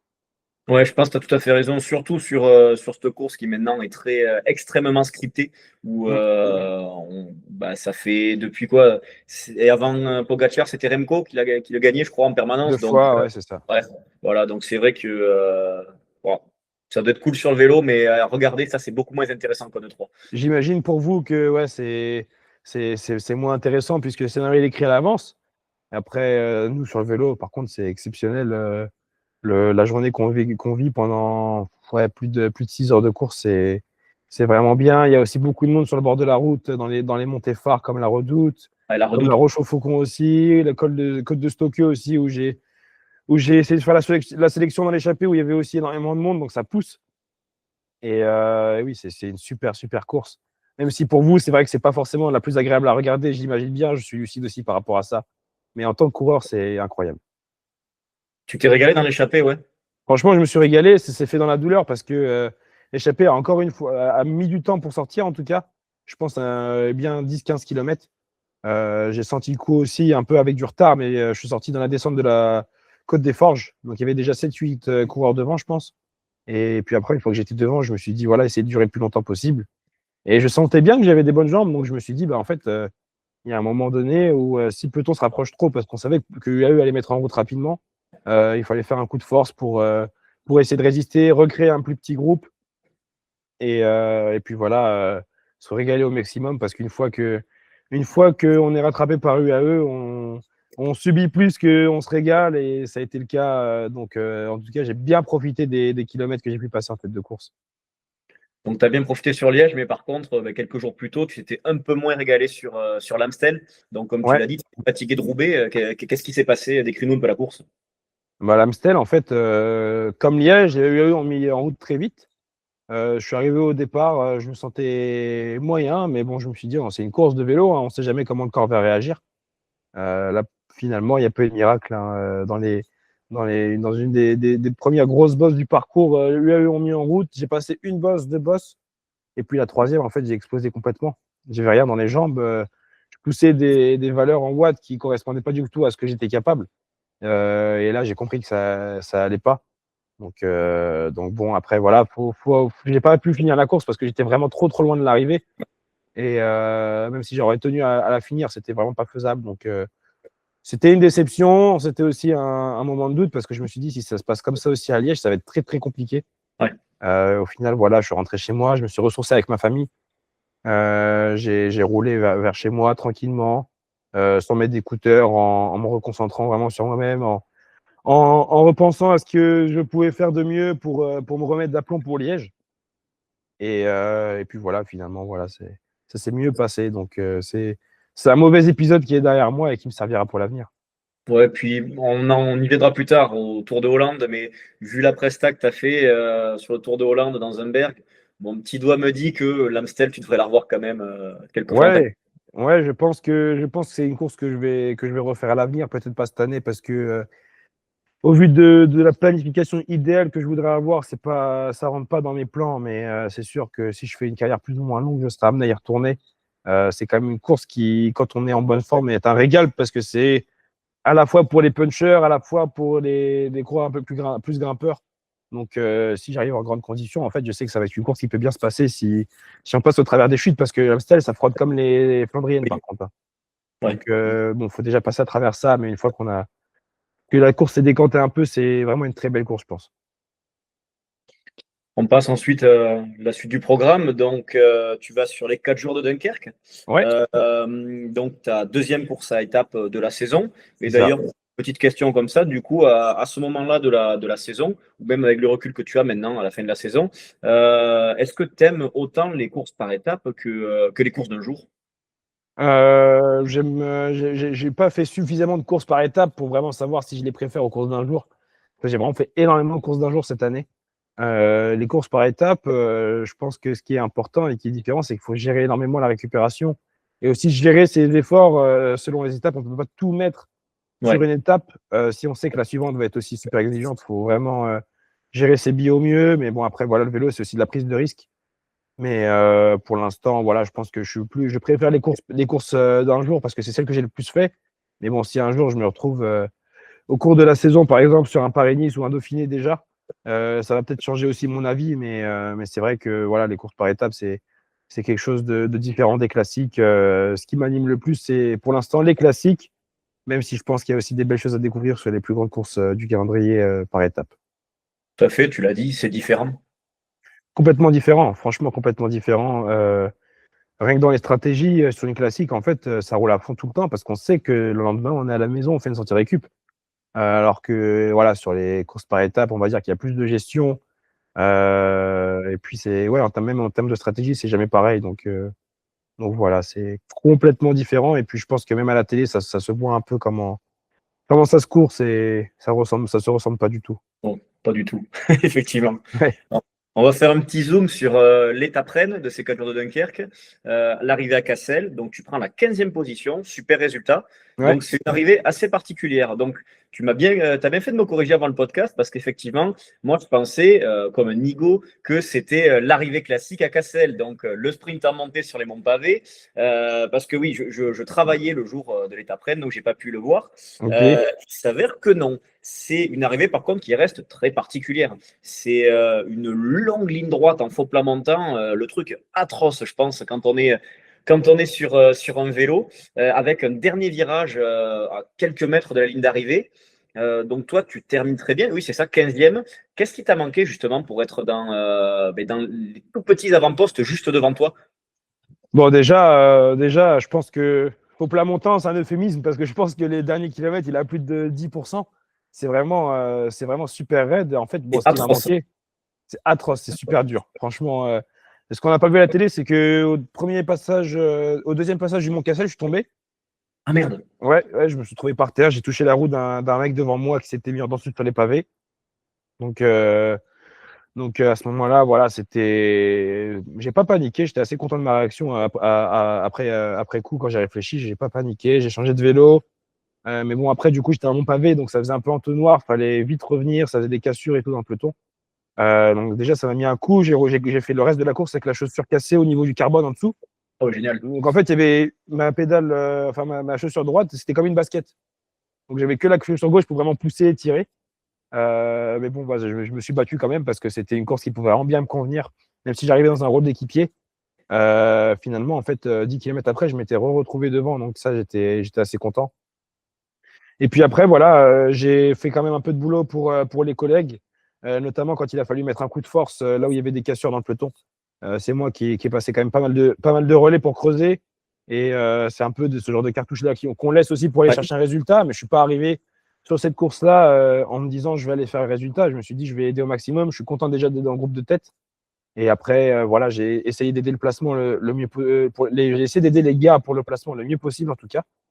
Et puis après, au final, je fais 15e. J'ai essayé de donner le maximum dans la dernière rampe.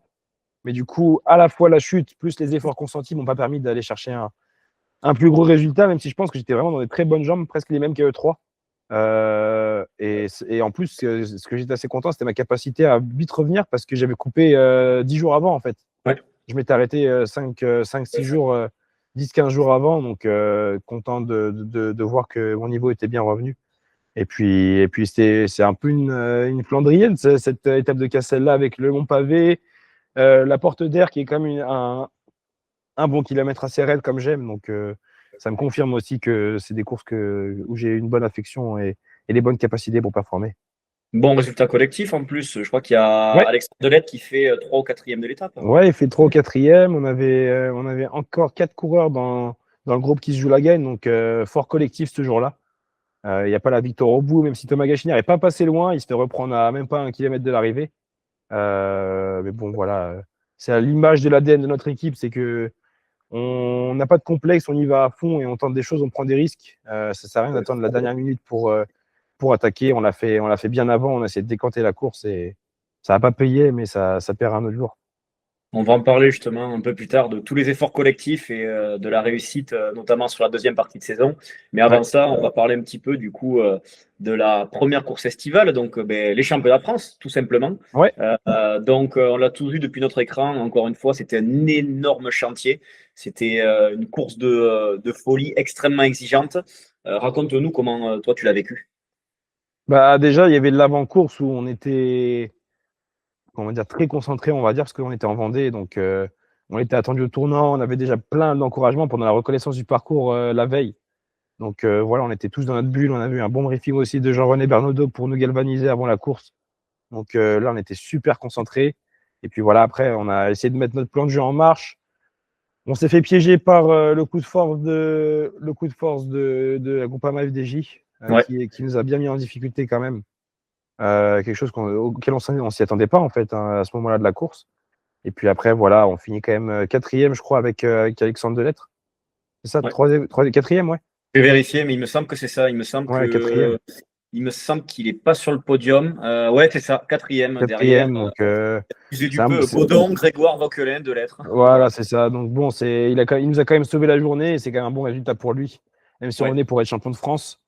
Bon, voilà, c'était un grand événement. C'est l'occasion pour moi de remercier le public vendéen qui a été exceptionnel ce jour-là.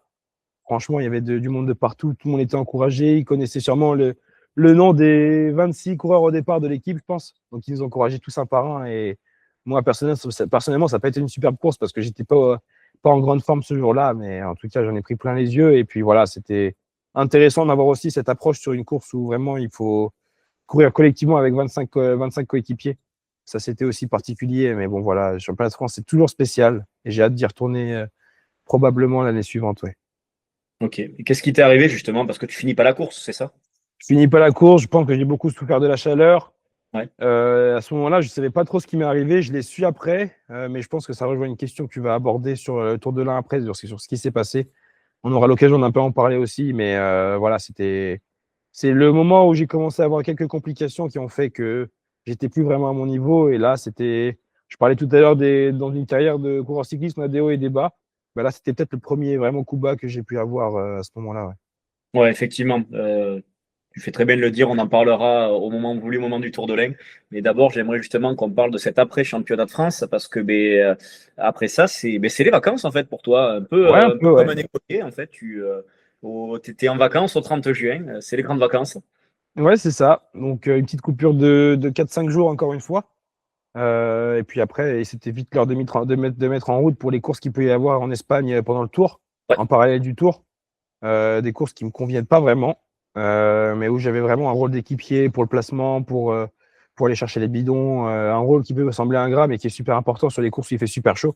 C'est important d'avoir toujours un mec qui va aller chercher les bidons, qui va ramener la glace pour les coureurs. C'est ce qui fait la différence après, dans le final, quand un gars a un peu plus de jus parce qu'il a été bien alimenté, bien hydraté toute la journée, bien rafraîchi.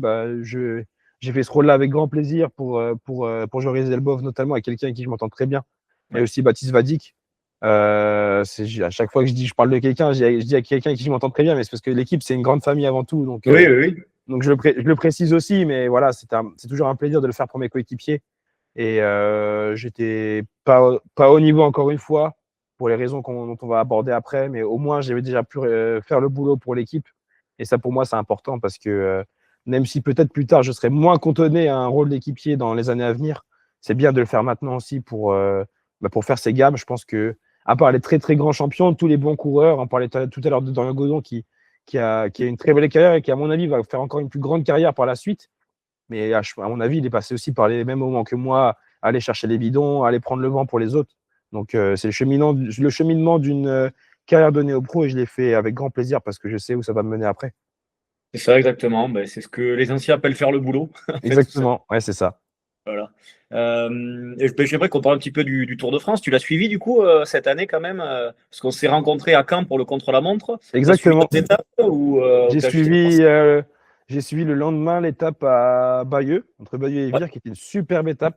ouais. Avec la victoire de Ben Illy, là pour le coup, c'est une très belle pub pour le cyclisme parce qu'il y en a eu de partout. L'échappée avait du temps à sortir. Il y a eu beaucoup d'actions et puis tout le monde a été au bout. Tous les coureurs de l'échappée étaient au bout de la douleur, notamment Van Der Poel pour aller chercher le Ouais. maillot jaune. Pour le maillot Donc, jaune. c'était une étape vraiment spectaculaire. Je connaissais pas cette partie de la Normandie. J'ai ma belle famille en fait qui est là-bas. Ok. Donc j'ai séjourné deux journées là-bas et on dit que la Normandie c'est pas très vallonné, mais en fait là-bas c'était super dur. Et j'ai eu l'occasion d'entraîner 2 jours aussi là-bas et c'était vraiment des routes très très vallonnées. J'étais assez surpris de la Suisse normande. D'ailleurs, ouais, voilà, c'est vraiment un endroit qui est super beau pour s'entraîner. Le bémol, c'est la météo. Mais non, pour revenir au Tour de France, ouais, j'ai bien suivi. J'ai vu mon ami Jordan faire de très très belles choses. J'étais très fier de lui. Et pour l'anecdote, j'étais un des premiers coureurs à lui dire qu'il pouvait faire top 10 sur le Tour. Et j'ai dit ça à Calpe au mois de janvier, du coup, mois de janvier 2025. Et bon, je sais pas s'il y croyait vraiment quand je lui ai dit ça, mais et après, quand on s'est eu par message après les Champs-Élysées, il m'a dit, tu sais que tu as été un des premiers à me le dire. Et je lui ai dit, ouais, mais moi, j'ai vu ce qu'il avait fait l'an dernier sur le Tour. Je savais de quoi il était capable. Je savais aussi, je voyais un peu tout ce qu'il mettait aussi en place à l'entraînement, la grinta qu'il pouvait avoir. Donc, j'avais confiance en lui.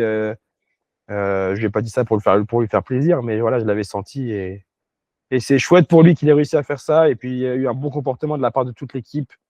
Malheureusement, on a perdu Emilien et Steph pour des raisons respectives, à savoir la chute à Dunkerque et Steph aussi qui est tombé malade. Mais et voilà, à part ça, sinon, ça a été un bon tour de l'équipe, je pense. Et ça a été à l'image aussi de nos valeurs, à savoir le panache et la résilience malgré les coups bas et les coups de moments difficiles qu'on a pu avoir. Ouais, mais franchement, pour revenir sur Jordan Jagat, je suis complètement d'accord avec toi. Mais vraiment, tu as eu du pif parce que c'est vrai Ouais, qu'après le Tour de France 2024, on ne savait pas justement si ce step était atteignable et tout. Et en fait, c'est il l'a ça. largement atteint. Et avec les tripes, vraiment, parce que sur cette dernière étape, Ouais. putain, c'est même dommage que ben, pour les circonstances de course et tout, qu'ils puissent pas se batailler pour la victoire d'étape parce que, ben, bon, on le sait, météo capricieuse, il y a eu plein de faits de course. Et j'aurais bien Tout à aimé le fait. voir potentiellement avec s'il avait pu suivre Vandenbroek ou Caden Groves, ça aurait Ouais. été sympa aussi. Ça aurait été sympa aussi, c'est vrai, mais il avait fait beaucoup d'efforts en fait Ouais, dans beaucoup d'efforts. l'échappée pour creuser l'écart. Mais non, voilà, et là il a montré de quoi il était capable. Il s'est pas laissé impressionner aussi dans l'échappée parce que je pense qu'il y a des coureurs qui n'étaient pas contents qu'il soit là aussi. Et voilà, il a été chercher sa place au mérite. Et maintenant, je pense que voilà, rien que dans sa tête déjà, d'un point de vue mental, il a changé de dimension. Et ça, c'est bien parce que maintenant, on va vraiment avoir un vrai leader qui va être confiant sur ses capacités.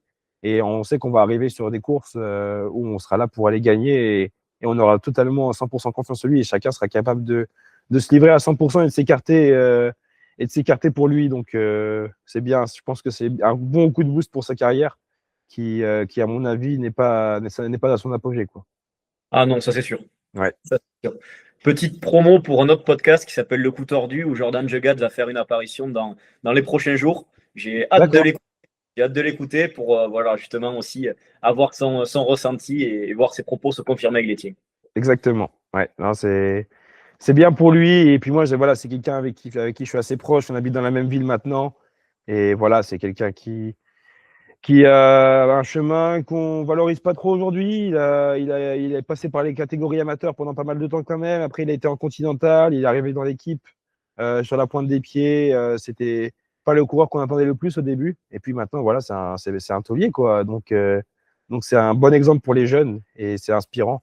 C'est un exemple pour moi aussi, même si c'est pas du tout, c'est l'opposé, c'est mon opposé en fait en termes de profil. On doit faire 20 kilos, on doit avoir au moins 20 kilos d'écart, mais non, sinon voilà, c'est un bon exemple. Et puis en plus, c'est une personne avec qui je m'entends très bien, donc c'est chouette de l'avoir dans l'équipe. On va continuer sur Jordan Jegat, mais dans un autre registre. Je crois qu'il est leader sur le Tour de l'Ain. Tout à fait. Pas de bêtises. Toi, Tour de l'Ain qui ne se passe pas du tout comme tu le souhaitais. Explique-nous un petit peu ce qui s'est passé parce que ben, tu ne termines même pas la première étape en fait. Qu'est-ce qui se passe? Bah, ce qui s'est passé, c'est que j'ai appris 1 ou 2 jours avant que j'avais une grosse carence en fer. Et Ok. vraiment, le fer était très très bas, même pour un humain normal. C'était pas bon d'être comme ça en fait. Donc bon, avec l'équipe, on a quand même essayé d'être au départ, mais on savait que je pourrais pas pousser trop loin. Du coup, ce qu'on a fait, c'est qu'on m'a mis à rouler. Comme ça, au moins, je pouvais donner ce qui me restait dans le réservoir. J'ai réussi à rouler jusqu'au pied du premier col. L'équipe était, je pense, contente du travail que j'ai fait, surtout les circonstances. Et après, une fois que je suis arrivé dans le col, j'avais plus rien. Il faisait super chaud. J'étais en carence. J'étais pas bien du tout. Et puis voilà, quoi. Le début un peu de cette phase difficile où j'ai pas couru pendant presque un mois, où j'ai dû, euh, où j'ai dû un peu me remettre en question, faire le dos rond, faire en sorte de remonter aussi ces taux de fer en ayant une alimentation adaptée. Ouais. Et puis voilà, c'était vraiment un coup dur à ce moment-là. Mais parce que je savais que, en fait, en pleine position de mes capacités, je pouvais être important pour l'équipe. Et donc voilà, je rangeais un peu mon frein pendant cette période. Mais bon, il y a toujours du bien dans le mauvais parce que ça m'a permis de souffler un peu, de me remettre en question et de construire aussi des bases solides pour la suite de la saison qui a été quand même, je pense, une bonne fin de saison. Et qu'est-ce qui t'est arrivé? Parce que normalement, le manque de fer, c'est lié, très souvent, c'est très cliché, mais on mange pas assez de viande rouge ou pas assez d'épinards. Ou des fois, il y a, c'est quoi? La maladie de Crohn aussi qui fait qu'on n'a pas beaucoup de fer, il me semble. Ouais, aussi, ouais, on n'a pas identifié un sujet exact à ce sujet-là. En tout cas, ça concerne pas la surcharge d'entraînement, mais c'était peut-être quelque chose que j'ai dû choper à ce moment-là. Maintenant, j'ai plus ce problème-là, mais c'est vrai qu'à ce moment-là, c'était compliqué. On savait pas trop comment faire parce que du coup, quand on a carence de fer, on est toujours tenté de réduire la charge, mais en même temps, comme la saison approchait, il fallait quand même s'entraîner. Oui, bien Donc, sûr. c'est cette balance qui est un peu dure à gérer.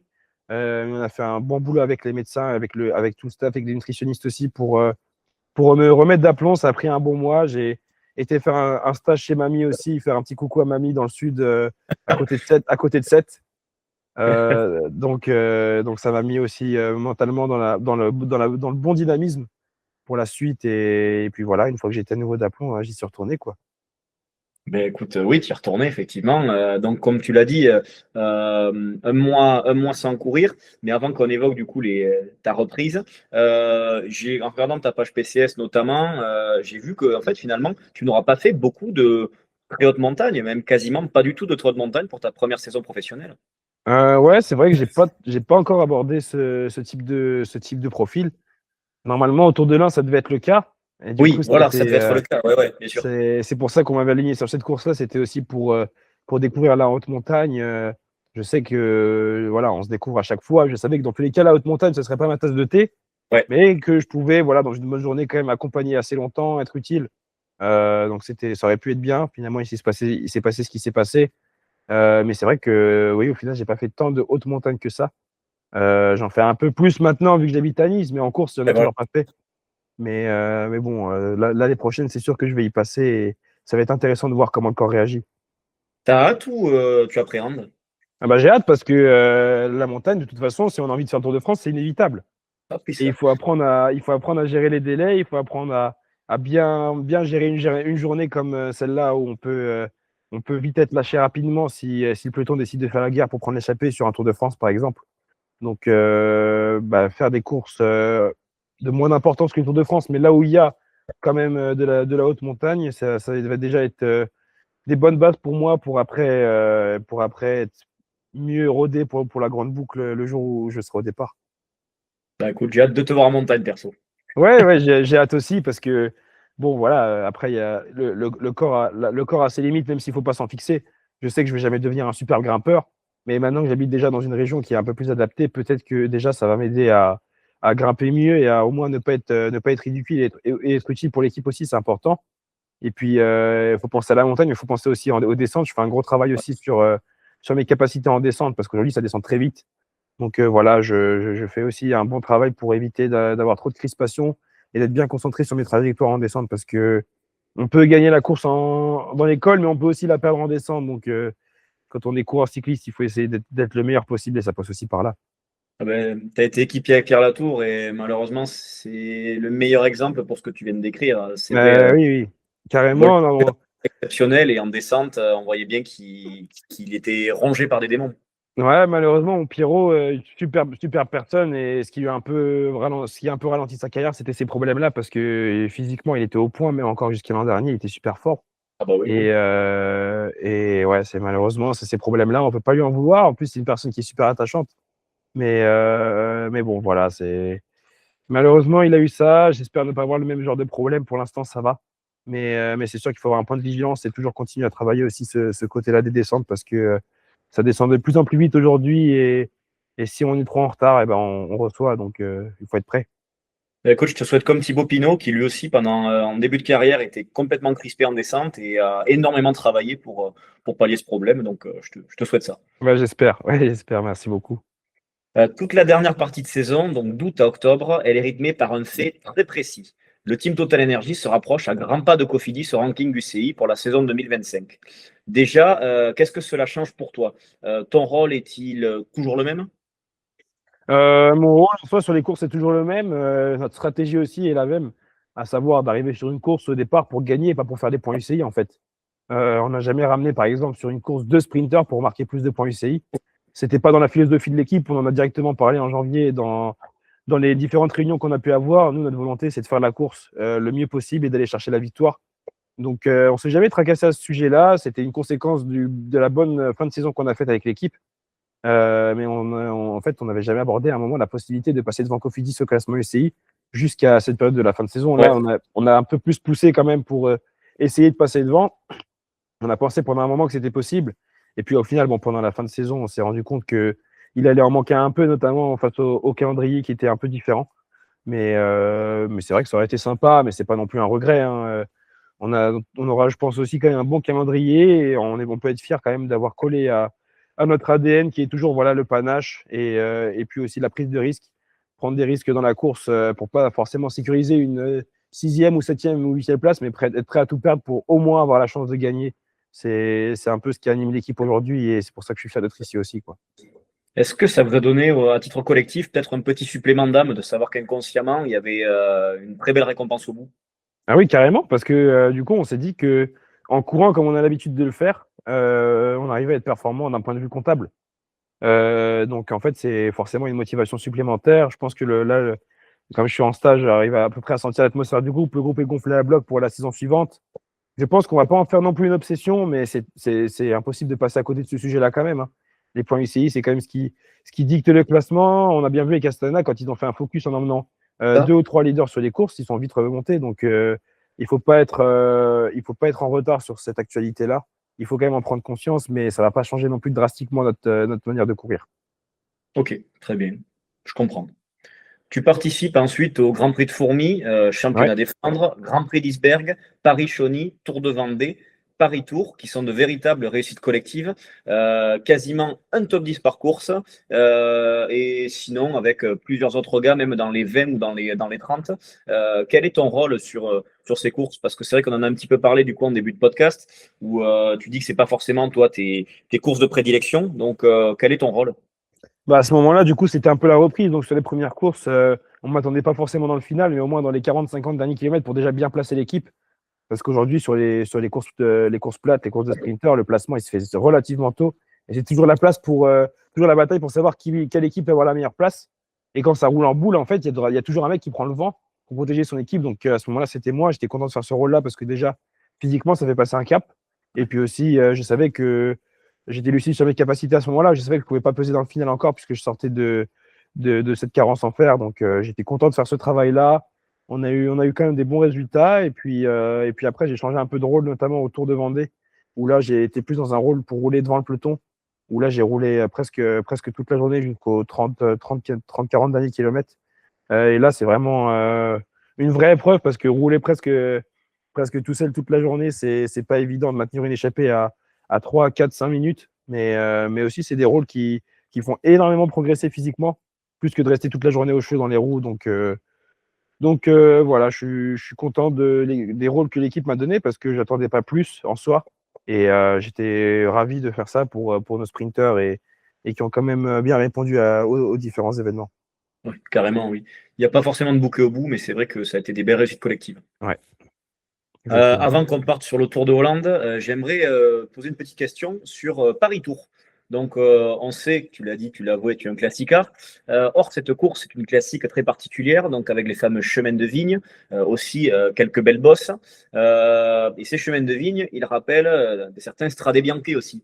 Est-ce que tu penses que tu apprécierais vraiment ce type de classique?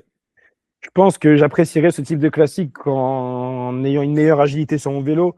Ok. Je suis pas à la ramasse non plus, mais on va dire que je suis pas forcément le coureur le plus agile. Et c'est le genre de course où il faut quand même bien piloter le vélo. Je suis pas passé par l'école de vélo, donc j'avais déjà un petit déficit à ce niveau-là que j'essaye de pallier aujourd'hui petit à petit. Après, voilà, c'est aussi des courses qui se font aussi à la pédale, c'est des courses difficiles. Paris Tour, c'est aussi beaucoup de placements comme les Strade Bianche, donc ça ressemble forcément. C'est des classiques d'ailleurs.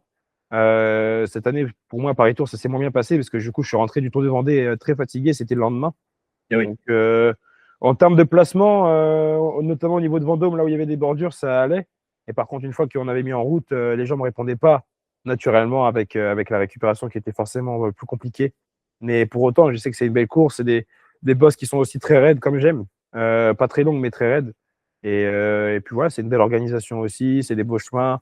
C'est une course qui se fait souvent à la pédale et puis surtout aussi au mental parce qu'on est en fin de saison. Donc, tout le monde est un peu sur la corde sensible parfois. Et souvent, ceux qui ont un bon moral arrivent à bien marcher sur ces courses-là. Donc, ça peut aussi m'avantager dans le futur. Mais je ne fais pas un focus extrême sur cette course-là en particulier. Mais c'est vrai que si je suis amené à être sur cette course-là l'année prochaine dans des meilleures conditions, et ben ça peut être une belle carte à jouer. Exactement, pour bien finir la saison en plus. C'est ça. En général, ouais. Bon, et cette saison, toi, par contre, tu l'as fini du coup du côté des Pays-Bas, en apothéose sur le Tour de Hollande. Donc, avant de parler de la journée où tu vas passer tout proche de la gagne, raconte-nous un peu ce qui s'est passé lors de la troisième étape. Donc, pour ceux qui n'ont pas suivi, eh bien, il s'est déroulé un fait, un peu la même chose que sur l'étoile de Bessèges en début de saison. Le peloton s'est mis en grève. Qu'est-ce qui s'est passé? Ce qui s'est passé, c'est que voilà, donc moi j'étais dans l'échappée qui est parti dès le départ. On a eu plusieurs véhicules qui se sont retrouvés face à nous, donc ça a été une situation compliquée. Il y avait même, à un moment, on était sur une route super étroite et il y a une voiture qui est sortie de son garage, un peu comme à Bessèges. Ouais, Et là, voilà, les coureurs, je pense qu'ils ont eu assez. Bien sûr, avec tout le respect hein, pour les organisateurs, c'était quand même une situation qui n'était pas soutenable pour nous, les coureurs, en fait. Hein. On ne pouvait pas non plus supporter ça, pas jouer notre vie sur cette course-là, parce que déjà, on prend suffisamment de risques quand tout est bien en ordre. Donc, en plus, prendre des risques quand les voitures arrivent sur le parcours, c'est pas faisable. Donc, on s'est pas vraiment mis en grève, mais on s'est arrêté pour faire un point avec l'organisateur, savoir s'il pouvait mettre plus de moyens en plus pour bloquer les intersections, mais c'était pas le cas. Donc, malheureusement, ils ont été contraints par cas de force majeure en fait, de devoir arrêter la course. C'est dommage parce qu'on passait sur les routes de l'Amstel qui sont vraiment des superbes routes. Mais voilà, la priorité, c'est la sécurité. bien sûr. On prend énormément de courses. Il y a beaucoup de coureurs qui ont des familles qui les attendent à la maison aussi. Donc, il faut penser à ça aussi. Le vélo, c'est un beau sport. C'est notre passion. On a tous les pros pour aller chercher des résultats, mais pas à tout prix non plus. Donc voilà, c'était plus raisonnable d'annuler cette étape-là et de se focaliser sur le lendemain qui était en circuit, donc beaucoup plus facile aussi à sécuriser. Allez, justement, passons sur l'étape du lendemain, donc cette fameuse quatrième étape. Donc, ce jour-là, comme la veille, tu décides de te faufiler dans l'échappée. Donc, l'étape est en circuit, tu l'as justement dit, et vous faites 12 fois la même boucle. Vous passez notamment par le fameux Vanberg, donc c'est là où Christophe Laporte a été champion d'Europe Exactement, ouais. il y a 2 ans. Donc tout se passe bien pour vous autres dans l'échappée, jusqu'à ce que se dit Christophe Laporte et Laurence Koubis opèrent un joli coup de force pour tenter de rentrer sur vous. Tu es même un moment seul en tête à moins de 15 km de l'arrivée, mais au final, tu termines quatrième de cette étape à seulement 6 secondes du vainqueur Timo de Jong. Raconte-nous un peu cette journée de dingue. C'était une journée qui est partie très fort parce que l'échappée a mis pas trop de temps à sortir, peut-être 5-6 km. J'étais content d'avoir à nouveau le fer pour m'y glisser cette fois sur la quatrième étape. C'était pas facile, ça roulait très vite. Et puis en fait, ce qui s'est passé, c'est que l'étape elle était pas très longue, elle devait faire, je pense, 160 km, 165. Donc en fait, il n'y a jamais eu de temps mort, surtout qu'on était en circuit. Donc le peloton, en plus, au Van Berg, c'est qu'on tourne dans tous les sens. Donc le peloton nous voyait tout le temps. En fait, quand on descendait la première partie du Van Berg, le peloton montait, commençait sa montée. Donc on se croisait, donc on pouvait mesurer les écarts déjà visuellement. Et donc en fait, il fallait jamais ralentir, il fallait toujours rouler à fond sur le plat. Même en termes pour les amateurs de data, c'était vraiment une des plus grosses attaques que j'ai fait de la saison sur cette course-là. Et c'était voilà, un moment, une course où il n'y avait pas de répit, il fallait être très très concentré aussi parce que c'est une partie très technique, le Van Berg.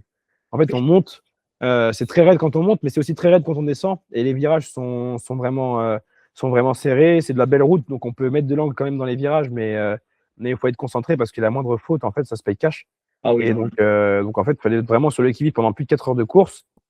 Ce qui s'est passé, c'est qu'après, quand j'ai entendu que Lucas Kubis et Laporte avaient attaqué et étaient en train de rentrer sur nous, moi, ce que je voyais, c'est que quand je regardais un peu les points de mire qu'ils pouvaient avoir sur nous, ils allaient sûrement rentrer sur nous dans la montée du Van Berg. Et je me suis dit à ce moment-là que, comme ils étaient plus frais que nous, s'ils rentraient sur nous en injection et qu'ils nous attaquaient directement, en fait, on ne pourrait pas prendre la roue. Et là, on était éliminé du jeu pour la victoire. Et c'est pour ça en fait que j'ai accéléré et que j'ai pris mon envol à 15 bandes de l'arrivée pour au moins faire la bosse à fond et ne pas me faire attraper dans la bosse, mais plutôt en haut ou dans la descente, pour être sûr au moins d'avoir un petit coup d'avance pour après refaire un tour au moins avec eux. Donc au final, ils ont pas transpercé dans la montée, ils ont réussi à reprendre les wagons, les coureurs de l'échappée. Et puis après, Kubis avait un coéquipier aussi, la porte roulait énormément. Nous, on n'avait plus trop à rouler, donc on s'est un peu fait aussi tracter par ces défavoris-là. Ça s'est fait dans la douleur. Au final, c'était pas trop une échappée en rat, comme on pourrait dire. Ah ouais, non. C'était vraiment super, super dur ce jour-là. Et puis après, on est arrivé du coup, au sprint pour la gagne. Moi, je fais une petite faute de placement où en fait, j'essaye vraiment de pousser De Jong pour prendre la roue de Kubis. Sauf que ce qui se passe, c'est que je me suis mis à droite de la route et le vent venait de la gauche. Donc en Ok. fait, il a serré et au moins, il a poussé une fois, deux fois et je pouvais pas me mettre dans la roue. Le mieux, avec des si, on refait le monde, mais ce que j'aurais dû faire, c'est me mettre plutôt à gauche de la route. Et là, j'avais toute l'argent de la route pour moi pour essayer de me caler dans la roue et faire le placement. Mais voilà, c'est aussi mon inexpérience qui se paye un peu.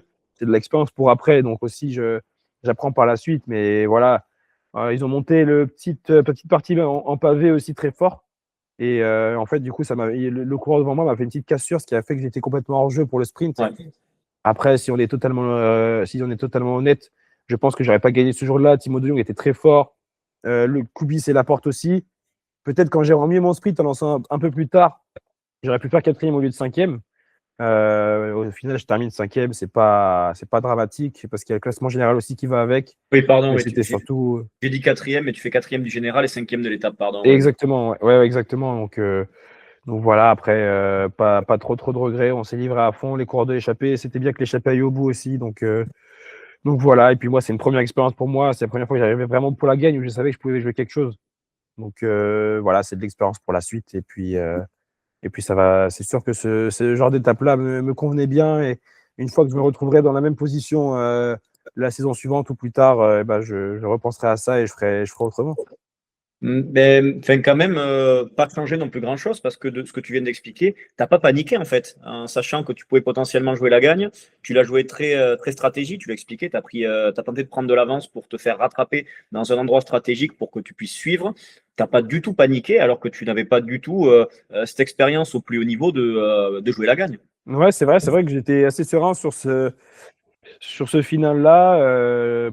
Comment l'expliquer, je ne sais pas trop. J'étais confiant, je savais que j'étais dans une bonne journée, donc que je pouvais faire un résultat, ça c'était certain. Après, voilà, il fallait pas faire n'importe quoi. C'est facile de faire vite des erreurs quand on est parmi les plus forts. Quand on est un amateur, on est vite tenté de faire des erreurs parce qu'on se sent un peu aérien. Mais là, quand on arrive dans un peloton, chez les pros, il y a 40-50 mecs comme nous, si ce n'est pas plus, si ce n'est plus. Donc là, il faut vraiment la jouer fin et j'étais assez content de la manière dont j'ai couru, même s'il y a encore des erreurs à rectifier. Au moins, le fait d'avoir été serein dans le final, ça montre des bonnes choses pour la suite.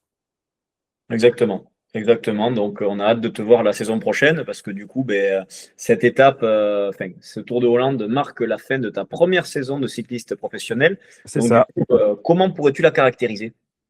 Bah, c'est une saison où je peux quand même être content, même si je pense que je suis très dur avec moi-même. Je dis toujours que ça pourrait être mieux. Et c'est vrai, ça pourrait être mieux en fait, hein, mais je peux déjà être content. J'ai eu des retours aussi de la part de mes directeurs sportifs qui étaient quand même satisfaits de ce que j'ai fait, à la fois dans les échappées, à la fois le boulot que j'ai pu faire pour les coéquipiers. Donc voilà, c'est quand même une bonne saison. Il y a eu ce problème qu'on a pu aborder sur la carence de fer qui a mis un coup bas, qui a mis un coup d'arrêt dans la saison. Mais pour autant, ça apprend aussi la résilience de se remettre vite au niveau et de ne pas paniquer, de faire les choses correctement, de prendre le temps. Donc voilà, en somme, c'est une bonne saison. Je pense que j'aurais pas pensé faire aussi bien, je pense, en passant chez les professionnels début 2025. Donc voilà, c'est une bonne saison et puis ça donne aussi beaucoup plus d'ambition pour l'année suivante et c'est plus du tout la même optique. Et justement, si on se projette du coup sur la saison 2026, qu'aimerais-tu faire de plus que sur la saison 2025? Peut-être un grand tour ou plus de courses par étape? On tend quand même vers plus de courses à étapes, à ce que tu Tout à disais. fait, ouais.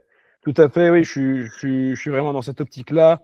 Ça ne veut pas dire délaisser les classiques, mais ça veut dire s'intéresser aussi à d'autres courses par étapes parce que c'est aussi ce qui force, ce qui fait le moteur, comme on aime bien dire dans le milieu. C'est les courses par étapes, donc c'est super important aussi de prendre part à ces courses-là.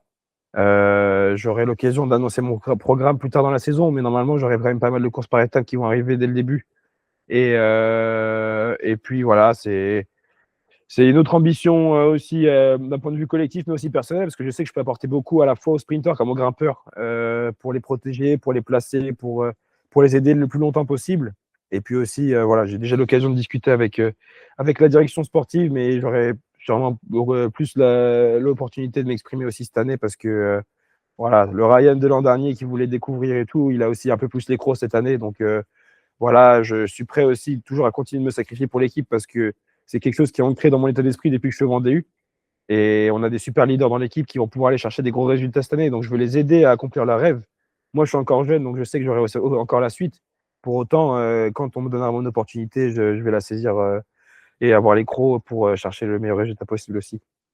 Tu parles du collectif justement et du coup on sait que récemment il y a eu des mouvements à la tête de la direction du team Total Energy. Est-ce que du coup avec on va dire ce vent d'air frais entre guillemets, est-ce que vient aussi une nouvelle politique notamment vis-à-vis des points du UCI? Est-ce que du coup ça devient véritablement un objectif sur sur les 3 prochaines années ou du moins sur du court terme d'essayer d'aller chercher plus de points ou un projet World Tour peut-être ou pas du tout?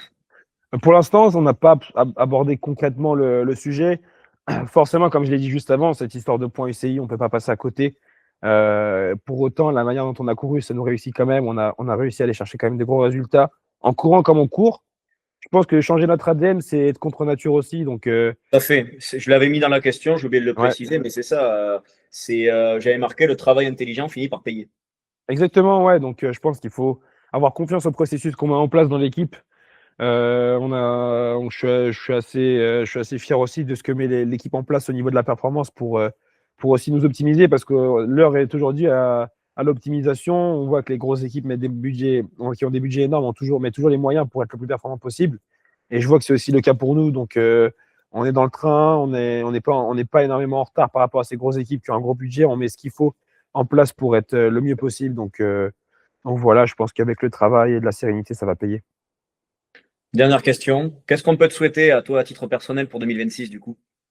Eh ben, souhaiter d'abord de découvrir plus de courses par étapes, mais aussi de continuer mon apprentissage sur les classiques en ayant toujours cette pointe quand même d'ambition parce que, voilà, comme je l'ai dit, maintenant, j'aurai 22 ans l'an prochain. À 22 ans, il y a déjà des coureurs qui gagnent des courses. Donc, il faut aussi que je me mette dans ma tête et c'est déjà clair que si je peux aller chercher des résultats, il ne faut surtout pas freiner. Donc voilà, je serai prêt à me donner à 100% quand ce sera pour l'équipe et je serai prêt à me donner à 100% aussi quand ce sera pour moi. Donc voilà, de beaux résultats qui pourraient arriver, ce serait très chouette. Maintenant, ça dépend aussi beaucoup de moi et de mon investissement. Donc je suis très content d'être retrouvé déjà, de retourner déjà au travail, au boulot à Calpé. Et puis voilà, après, on va construire de solides bases pour la saison 2026 qui, j'espère, sera très belle. Ben, écoute, j'espère aussi qu'elle sera très belle, tant pour toi que pour l'équipe. Merci beaucoup. Ouais, ben, merci beaucoup Ryan de m'avoir accordé de ton temps et voilà, vraiment merci beaucoup et à très vite du coup au bord de la route. Enfin, moi au bord Yes, de la ben merci route. Sur beaucoup, la route. avec grand plaisir, avec grand plaisir. Merci de m'avoir invité également et puis aussi très hâte de se croiser sur le bord des routes. Pas de souci. Allez, merci beaucoup, salut. Merci beaucoup, ciao, salut.